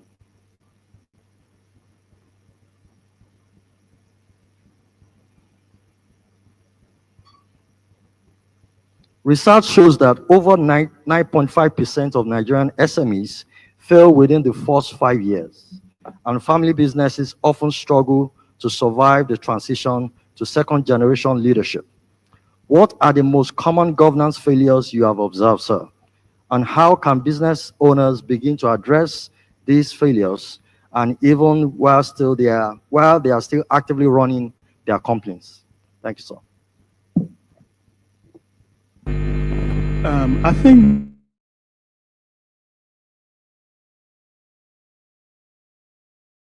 this field is governance. And governance is something that you have to be deliberate about. Because when you start a company, you are all powerful. There's nobody you are reporting to.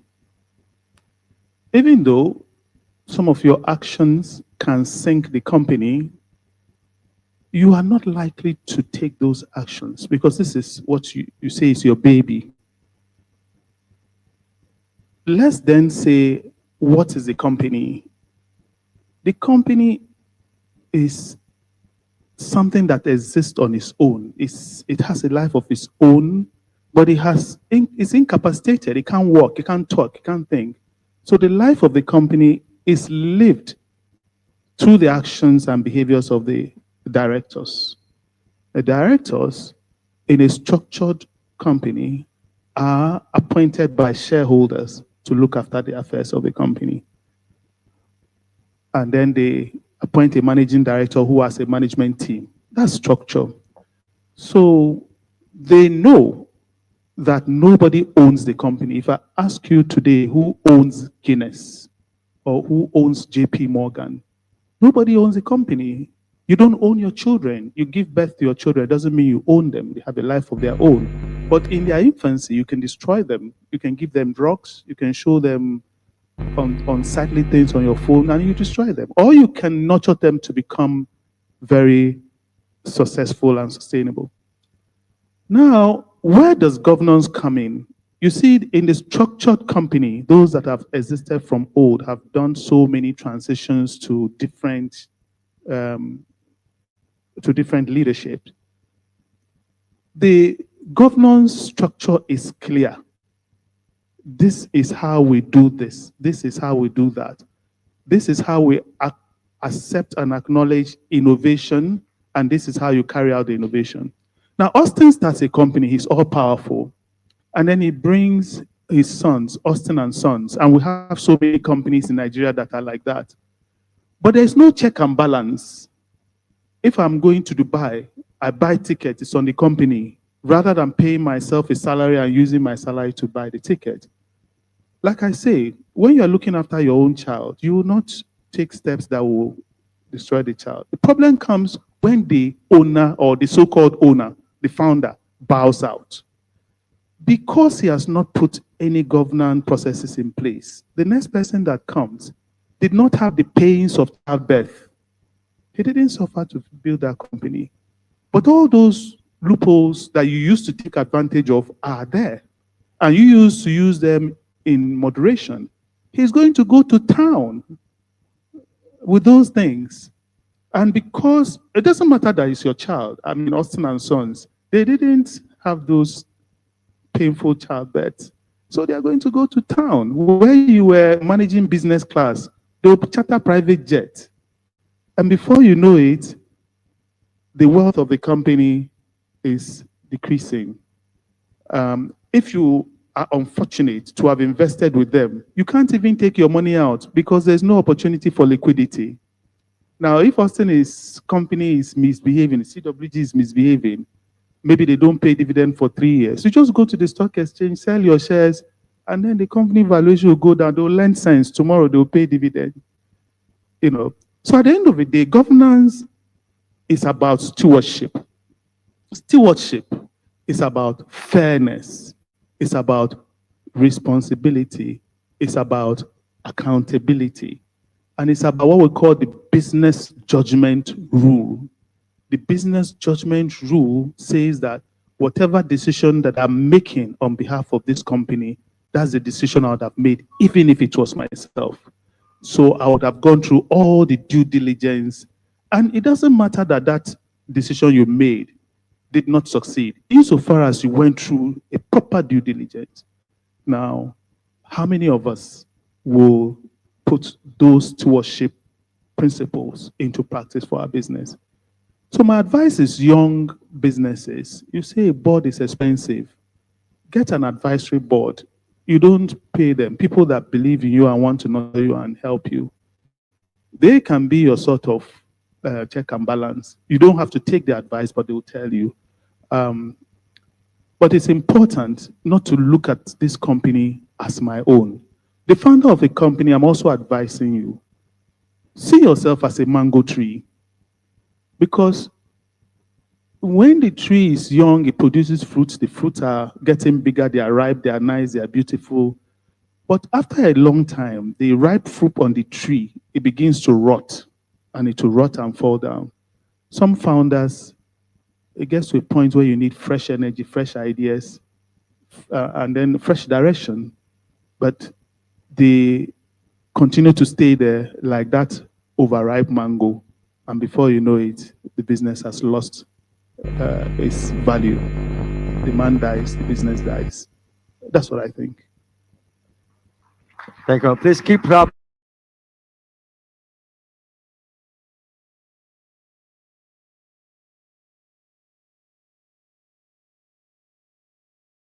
Okere and Mr. Bismarck Irani for this brilliant question and answer session, which we're able to drill down to like 4 questions in total. Thank you very much. With this audience, we have come to the end of the question and answer sessions for our keynote speakers. But while you are still there, sir, we would like to express our appreciation to you for gracing this occasion with your brilliance and your understanding, your knowledge. So we would like to invite on stage, on behalf of Pastor Podju, our senior pastor and the convener of the platform, Africa and Nigeria, to present to you our keynote speakers, award plaques, just to show our appreciation for your contribution to the nation Nigeria in building resilience We are building resilience in the Nigerian Economic Environment in 2026. Thank you very much, sir. So, Mrs. Olayinka Oyetunji, the board chairman of the Covenant Community Groups, will be doing the honors.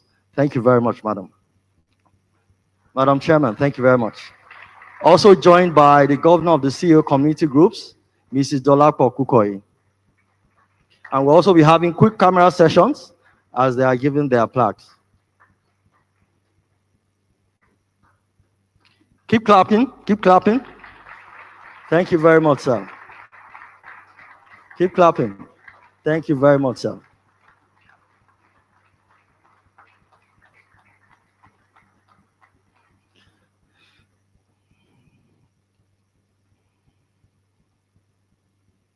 To the founder of Computer Warehouse Group PLC and the also Leadership Academy, Mr. Austin Okere, we are very, very grateful for honoring this event today and blessing us with your knowledge and wisdom.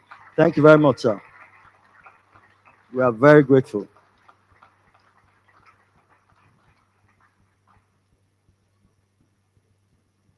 Thank you very much, Mr. Austin Okere and Mr. Bismarck Rewani. We'll have quick pictures on stage to just wrap up this session for them. Photos, photos, photos. Those are wonderful looking plaques. Thank you very much, sirs. Thank you very much, sirs. Okay, so the next section of the vote of thanks and plaque presentation will go to our distinguished panelists that have graced the stage. And the first of them is our moderator, who also doubles as the chairman of the Covenant Community Groups. And the next person I'll be bringing on stage is Miss Egwim to come and receive our plaques. Please, Miss Egwim, can you come up stage? Thank you very much, madam. Followed by Mr. Ugodre Obichukwu, the founder and CEO of Nairametrics. Thank you very much for gracing this occasion. Thank you for your insights and the knowledge you shared with us. We are very, very, very grateful. Followed by Mr. Yomi Olugbenro, the West Africa tax leader at Deloitte and partner at Deloitte. You can also come on stage, sir. Thank you very much. I'll be having pictures after they've all received their plaques. Keep clapping, keep clapping. Thank you very much.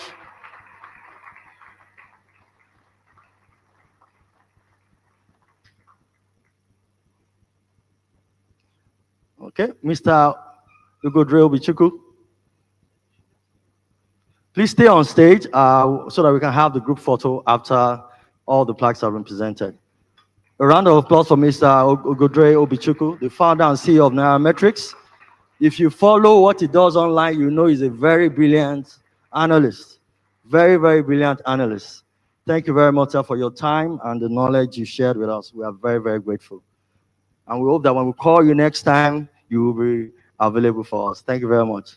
Next is Mr. Yomi Olugbenro, the West Africa tax leader at Deloitte and partner at Deloitte. Thank you very much, sir, for the insight you shared on tax and other areas. Thank you very much. A round of applause for him. Then to our board chair, Mrs. Olayinka Oyetunji, actually partner at EY Partner, and our board chair at the Covenant Community Groups. We thank you so very much, ma'am. Thank you for your energy, your support, everything you've done for the Covenant Community Groups. We are grateful. Thank you very much. Okay, now we'll move to the group photographs. Let's come together, all our guests. We'd like to invite, we'll take with the panelists first, then we'll kindly request that Mr. Austin Okere and Mr. Bismarck Rewani also join them for the complete photographs. We would like to invite some leaders of the CEO group to also join. I'll name you shortly. So we'll take this first. A round of applause for our panelists. Thank you very much. So Mr. Austin Okere and Mr. Bismarck Rewani, please do us the honors. Thank you very much, sir. Please appreciate them once more. Appreciate once more. Mr. Benjamin, please join.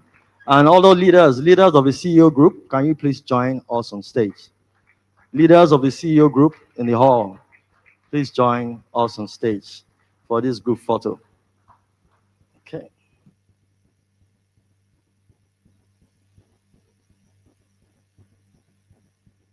Bola Ajayi, you know yourself. Please come up quickly.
I'd like to thank our shepherds, Pastor Poju Oyemade and Pastor Toyin Oyemade. Thank you for your support in the Covenant community groups. We are here because you support us. You know, you pray, you provide, and you lead, you guide. Thank you so much for everything that you do. If you are wondering what the Covenant community group is about, it's an opportunity for you to meet people, to network, to grow, to be mentored. And it is one of the community groups. We have over 50 that put this together. I'm sure you can all attest to the quality and the excellence that you have seen. If you would be interested in becoming a member of the community groups, it's just so easy. You just need to scan this barcode, complete the form, join a group, and in 2 minutes you'll be done. Registration closes tomorrow for the March 2026 semester. We have only one semester, which means if you miss this, it's a long thing. So please join the Covenant community group. Thank you so much for your time. The essence why we've created this banquet style of event is so that you can meet people, you can network. Relationships are doors, so please make sure that you meet somebody, you network, you tell somebody about your business, and we wish you all the best. See you in 2027. Thank you.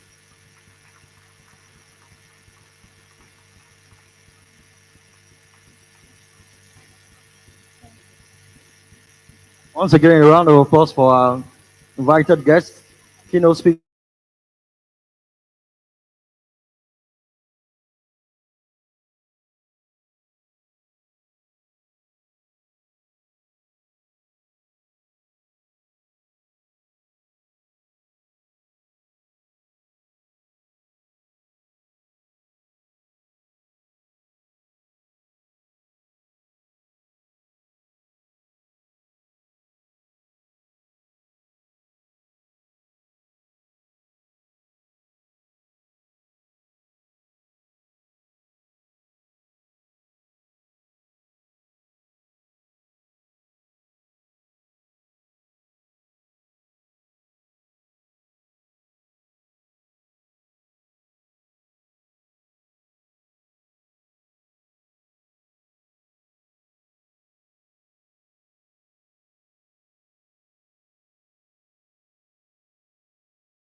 welcome back to the studio here at the Covenant Place, Igomu. But perhaps I must say congratulations on perhaps the most educative 4 hours of your time right here in the year 2026, because it only just started.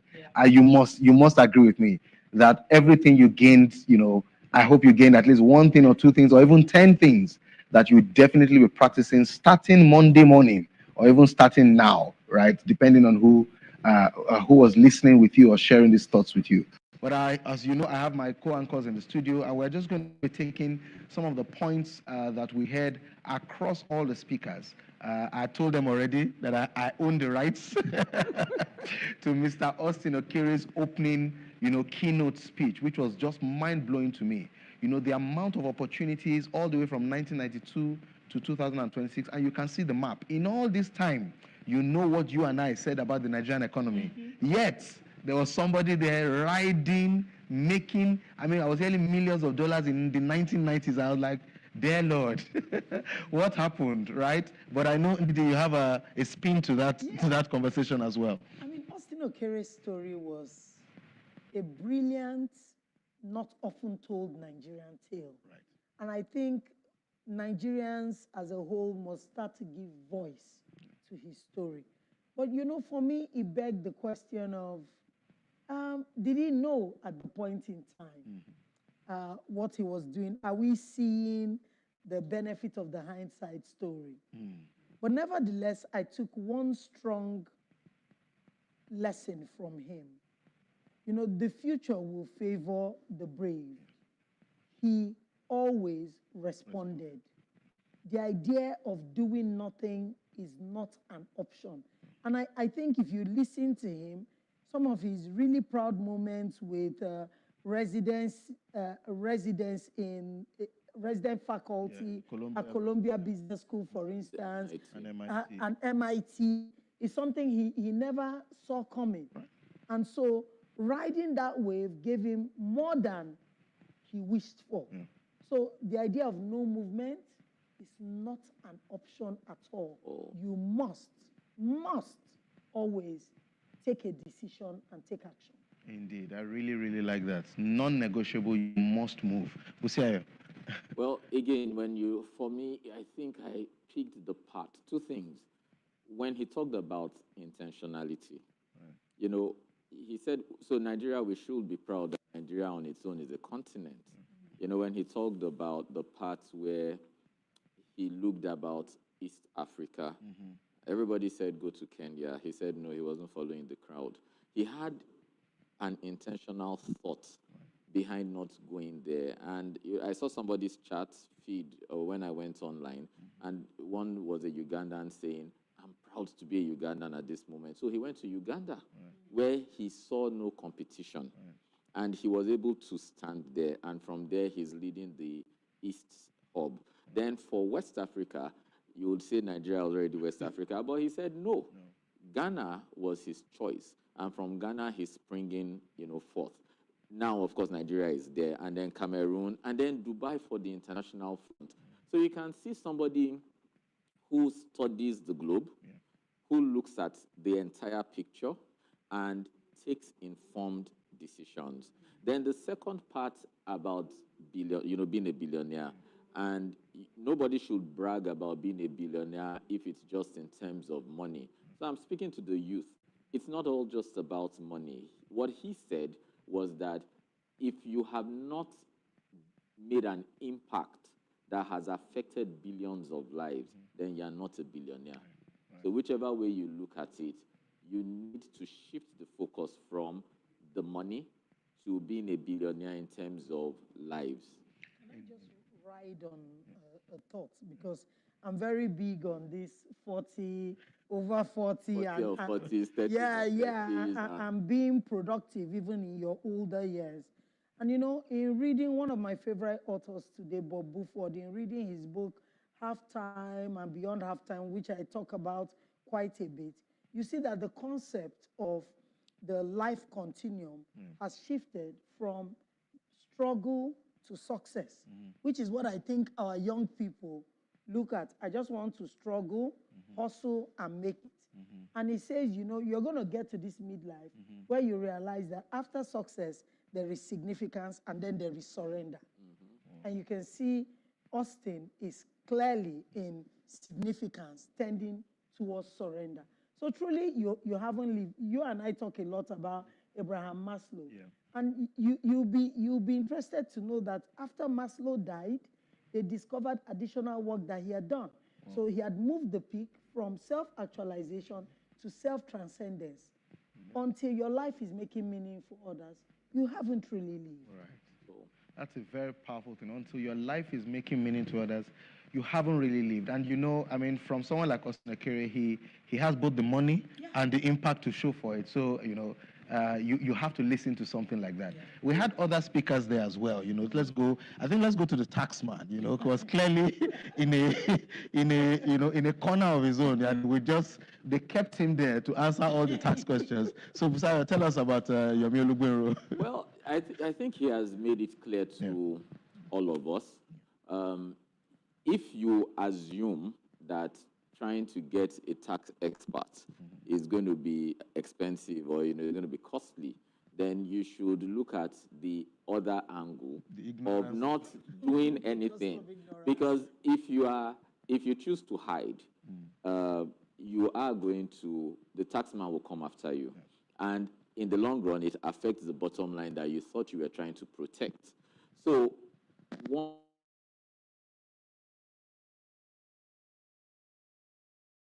what the tax environment is saying right now, so that way you're not caught unawares, and you need somebody to handhold you. So whatever you do, don't try to hide from the taxman. What you should do is actually partner with the taxman and take a journey with them. Very important advice. And this reminds me, I mean, this is a paid advert right now, if you like, about the Joseph Business School, Nigeria. The Joseph Business School is a partnership between the Covenant Nation and the Joseph Business School out of Chicago, Illinois. And we start what we call our Business Entrepreneurship Certificate Program. That's going to start in March. Now, you can still register for it. Just go on to jbsnigeria.com/BECP. That's jbsnigeria.com/BECP. Now, the reason I said that is because we have a module that is called Help for the Entrepreneur, which talks about, how to, use vendors and consultants like tax advisors. And what I tell them, one of the things, when we're opening is to explain that, look, as the business person, what you need is broad understanding of these reforms, but there are advisors that that are experts in this field that you need to get on board to support you in actually getting your books right, adjusting and making sure that your tax compliance is here and there. That's not your job. Your job, you are the brain, but there are people that are the fingers, the toes, and all of that. So if you want to learn more about that, that's definitely a school that you should sign up to. Is jbsnigeria.com/BECP. Classes start in March. All right, so you can still sign up for that right now. So talking about the advisors and hands, Ugodre came up with some of these under Chinwe Eguim as well. What I liked about them was that you may say that Bismarck is our senior Oga, but Ugodre, you were talking about how he was CFO at one of the discos, and Chinwe Eguim, just helping us appreciate, at say, let's call it middle manager level, if you like, what we need to do in terms of operating. Any thoughts around them? Let me first go to Olugbenro. Because I just thought that he came with such a refreshing perspective. Right. I don't think that this is, we've all heard Taiwo Yedele, he was at the Economic Outlook last year. We've heard the things he said, the angles he's come from. I don't think anybody has quite come with the practical angle that Yemi has come with. That is net positive. Yes, that is net positive. And look, don't look at this money as free money. Make sure it's a windfall to take productive action. Right. And I thought that landed very well. Mr. Godre, maybe something I didn't expect was to see that dual hat. Yes, I'm a numbers guy. But I'm the CEO as well. So I'm thinking. If you know whatever you're doing, me too. I'm looking at those things and you have to get ready to start to react. But I liked when he highlighted the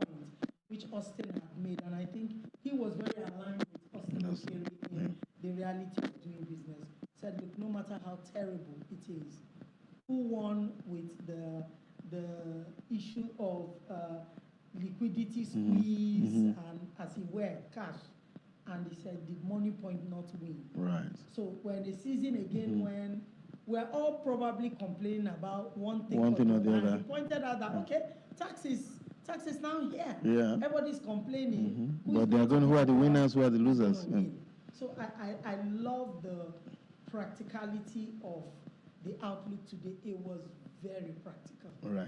Chinwe Egwem talked about this base case scenario, and she was trying to, although she didn't open us up to her notes, but she tried to explain that, look, at the 4.4 GDP growth and thereabout, that's probably for her base case scenario, that it could dip lower in terms of a worst case scenario, and then, of course, a best case scenario. So, but I want to connect her now to Bismarck Rewane, because, literally everybody said, Bismarck, just tell us what's the cheat, what's going to happen in this economy this year, and, at some point he had to say, look, I'm not, I'm not a prophet. I'm not a pro in that sense, but eventually he said some things, and I just want you to, just, speak to them. There was this, I like the combination of GDP and population growth. Yeah. Where he said, okay, you know what, consensus, he kept using that word, consensus estimates are that GDP growth could go from about 4 to 4.5%, and then population growth at about 2.65%. So that, because, income in the sense, or the output of the economy is growing faster than population, that's a good thing. But then he went to diesel prices and petrol prices, that if 850 to 900 on petrol, but 1,000 to 1,100 on diesel, and then he put that to CNG, saying that in terms of energy costs, if you're a transporter, in that kind of business, that if you're able to plot these numbers in the right way, you can actually, even if you, this was what he said, even if you planned to lose money, that you may just actually see yourself gaining on that. What do you think, Mr. Well, he's talking from experience, right? And anybody that listens to Bismarck, because I was trying to look at some of the snapshots when he was, I just started taking and looking at some of them. And one thing about him is like he said, he doesn't do prediction. His own this is probability, or rather, this is his own prognosis, right? And looking at what he said, now, I know now the exchange rate has dropped to about 1,390, 1,350 or something. But surprisingly, he's telling us it's going to land between 1.5 and 1.6. And yet, in the same breath, he was telling us that when you look at the numbers, you can see that it's converging currently, going downwards, which we were happy about. And yet, he's now telling us towards the end of the day, he's predicting, all right. But this is based on the data he has, and this is based on the information. Again, he's warned us, he's told us, anything that doesn't happen between now, or rather, anything that you want to get done between now, must be done between now and Q3 or April, because from April, it's set. So anything after April, based on the elections, based on, and interestingly, you see, he was also tying it to the elections in America. He wasn't just focusing on Nigeria. So he has that global spin, and from it, he has been able to draw all these impressions. That's a very, very important thing, to realize that Nigeria, as Austin Okere said, may be a continent, but we don't live in a bubble. Yes. And so don't just, get fixed. There are things, there are external shocks and external, variables that also impact on the Nigerian economy. So your ability to appreciate this context, it happens only in Outlook sessions like this, and that's why we're inviting you again to join one of the community groups here at the Covenant Nation. You do not have to be a member of the Covenant Nation to be part of the community group. In fact, fun fact, Dolapo Okoye, thank you, the head of the CEO, the current governor of the CEO community group, who anchored, the session, she's not a member of the Covenant Nation. And from the minute she joined, because she said she joined 5 years ago, she's always, so every time we talked and we said, oh, we are doing this, she's like, okay, she's not doing it because she's not a member. And in that, she's risen to become the governor, because at that time she wasn't the governor. And yet, under her, see how well we've executed this. So being a member of the Covenant community groups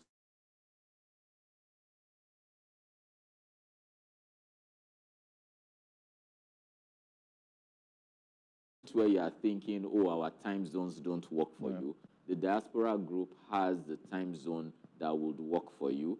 And like we've said, you don't have to be a professional. Forget that all of us are in suits and all that. We have those that, are fully in traditional attire. So it cuts across entrepreneurs, everybody, sales, markets.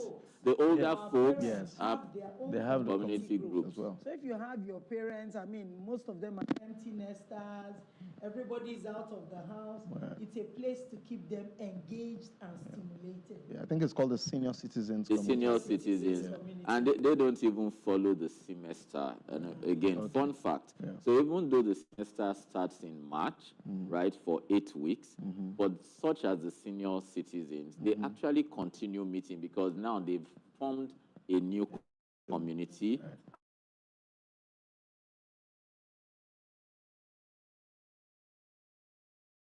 Not necessarily within the semester, at any point in time. So they support each other, they encourage each other, they lead each other, hold hands with each other. They definitely don't do life alone. Indeed, and you've heard it also. These are opportunities that are brought to you by the Covenant Nation globally, the Covenant Community Groups, and the Joseph Business School. Yes. And the Joseph Business School Nigeria. So please feel free to sign up, tcncommunitygroups.org, jbsnigeria.com. These are opportunities that you can avail yourself. You do not have to be a member of the Covenant Nation to do that. And then the platform is the platform. That is the platform for everything. That is the platform. So, just look out for information about us, on Instagram. Just search for the Covenant Nation on Instagram, Facebook, YouTube, X, and you can find out more about the programs that are coming from what you can call the stables, of the Covenant Nation. And so we can't end without celebrating, our senior pastor, of the Covenant Nation Global, for this opportunity. It's a collaboration. The CEO community group actually collaborated with the Platform Nigeria to push this out. And also, as Indy just whispered, it's wedding anniversary today. So shout out to Pastor Kojo and Pastor Tony. Happy wedding anniversary. Congratulations. We'll eat cake later. That will be later, That's inside gist. All right. But again, it's been a pleasure being with you here. We'll allow you to have the rest of your Saturday to yourself. Please go over this, it will be on there on YouTube. You can watch it again. You can listen to it again, and make sure you take action. As Ndidi was saying, I think I remember it was Martin Luther King Jr. that said that if you cannot fly, make sure you're walking. If you cannot walk, make sure you're crawling. But by all means, make sure you are moving. So we are saying, by all means, make sure you take action from the insights that you received from the Nigerian Economic Outlook 2026 Roundtable meeting here at the Covenant Nation in collaboration with the platform. God bless you. Have a great year.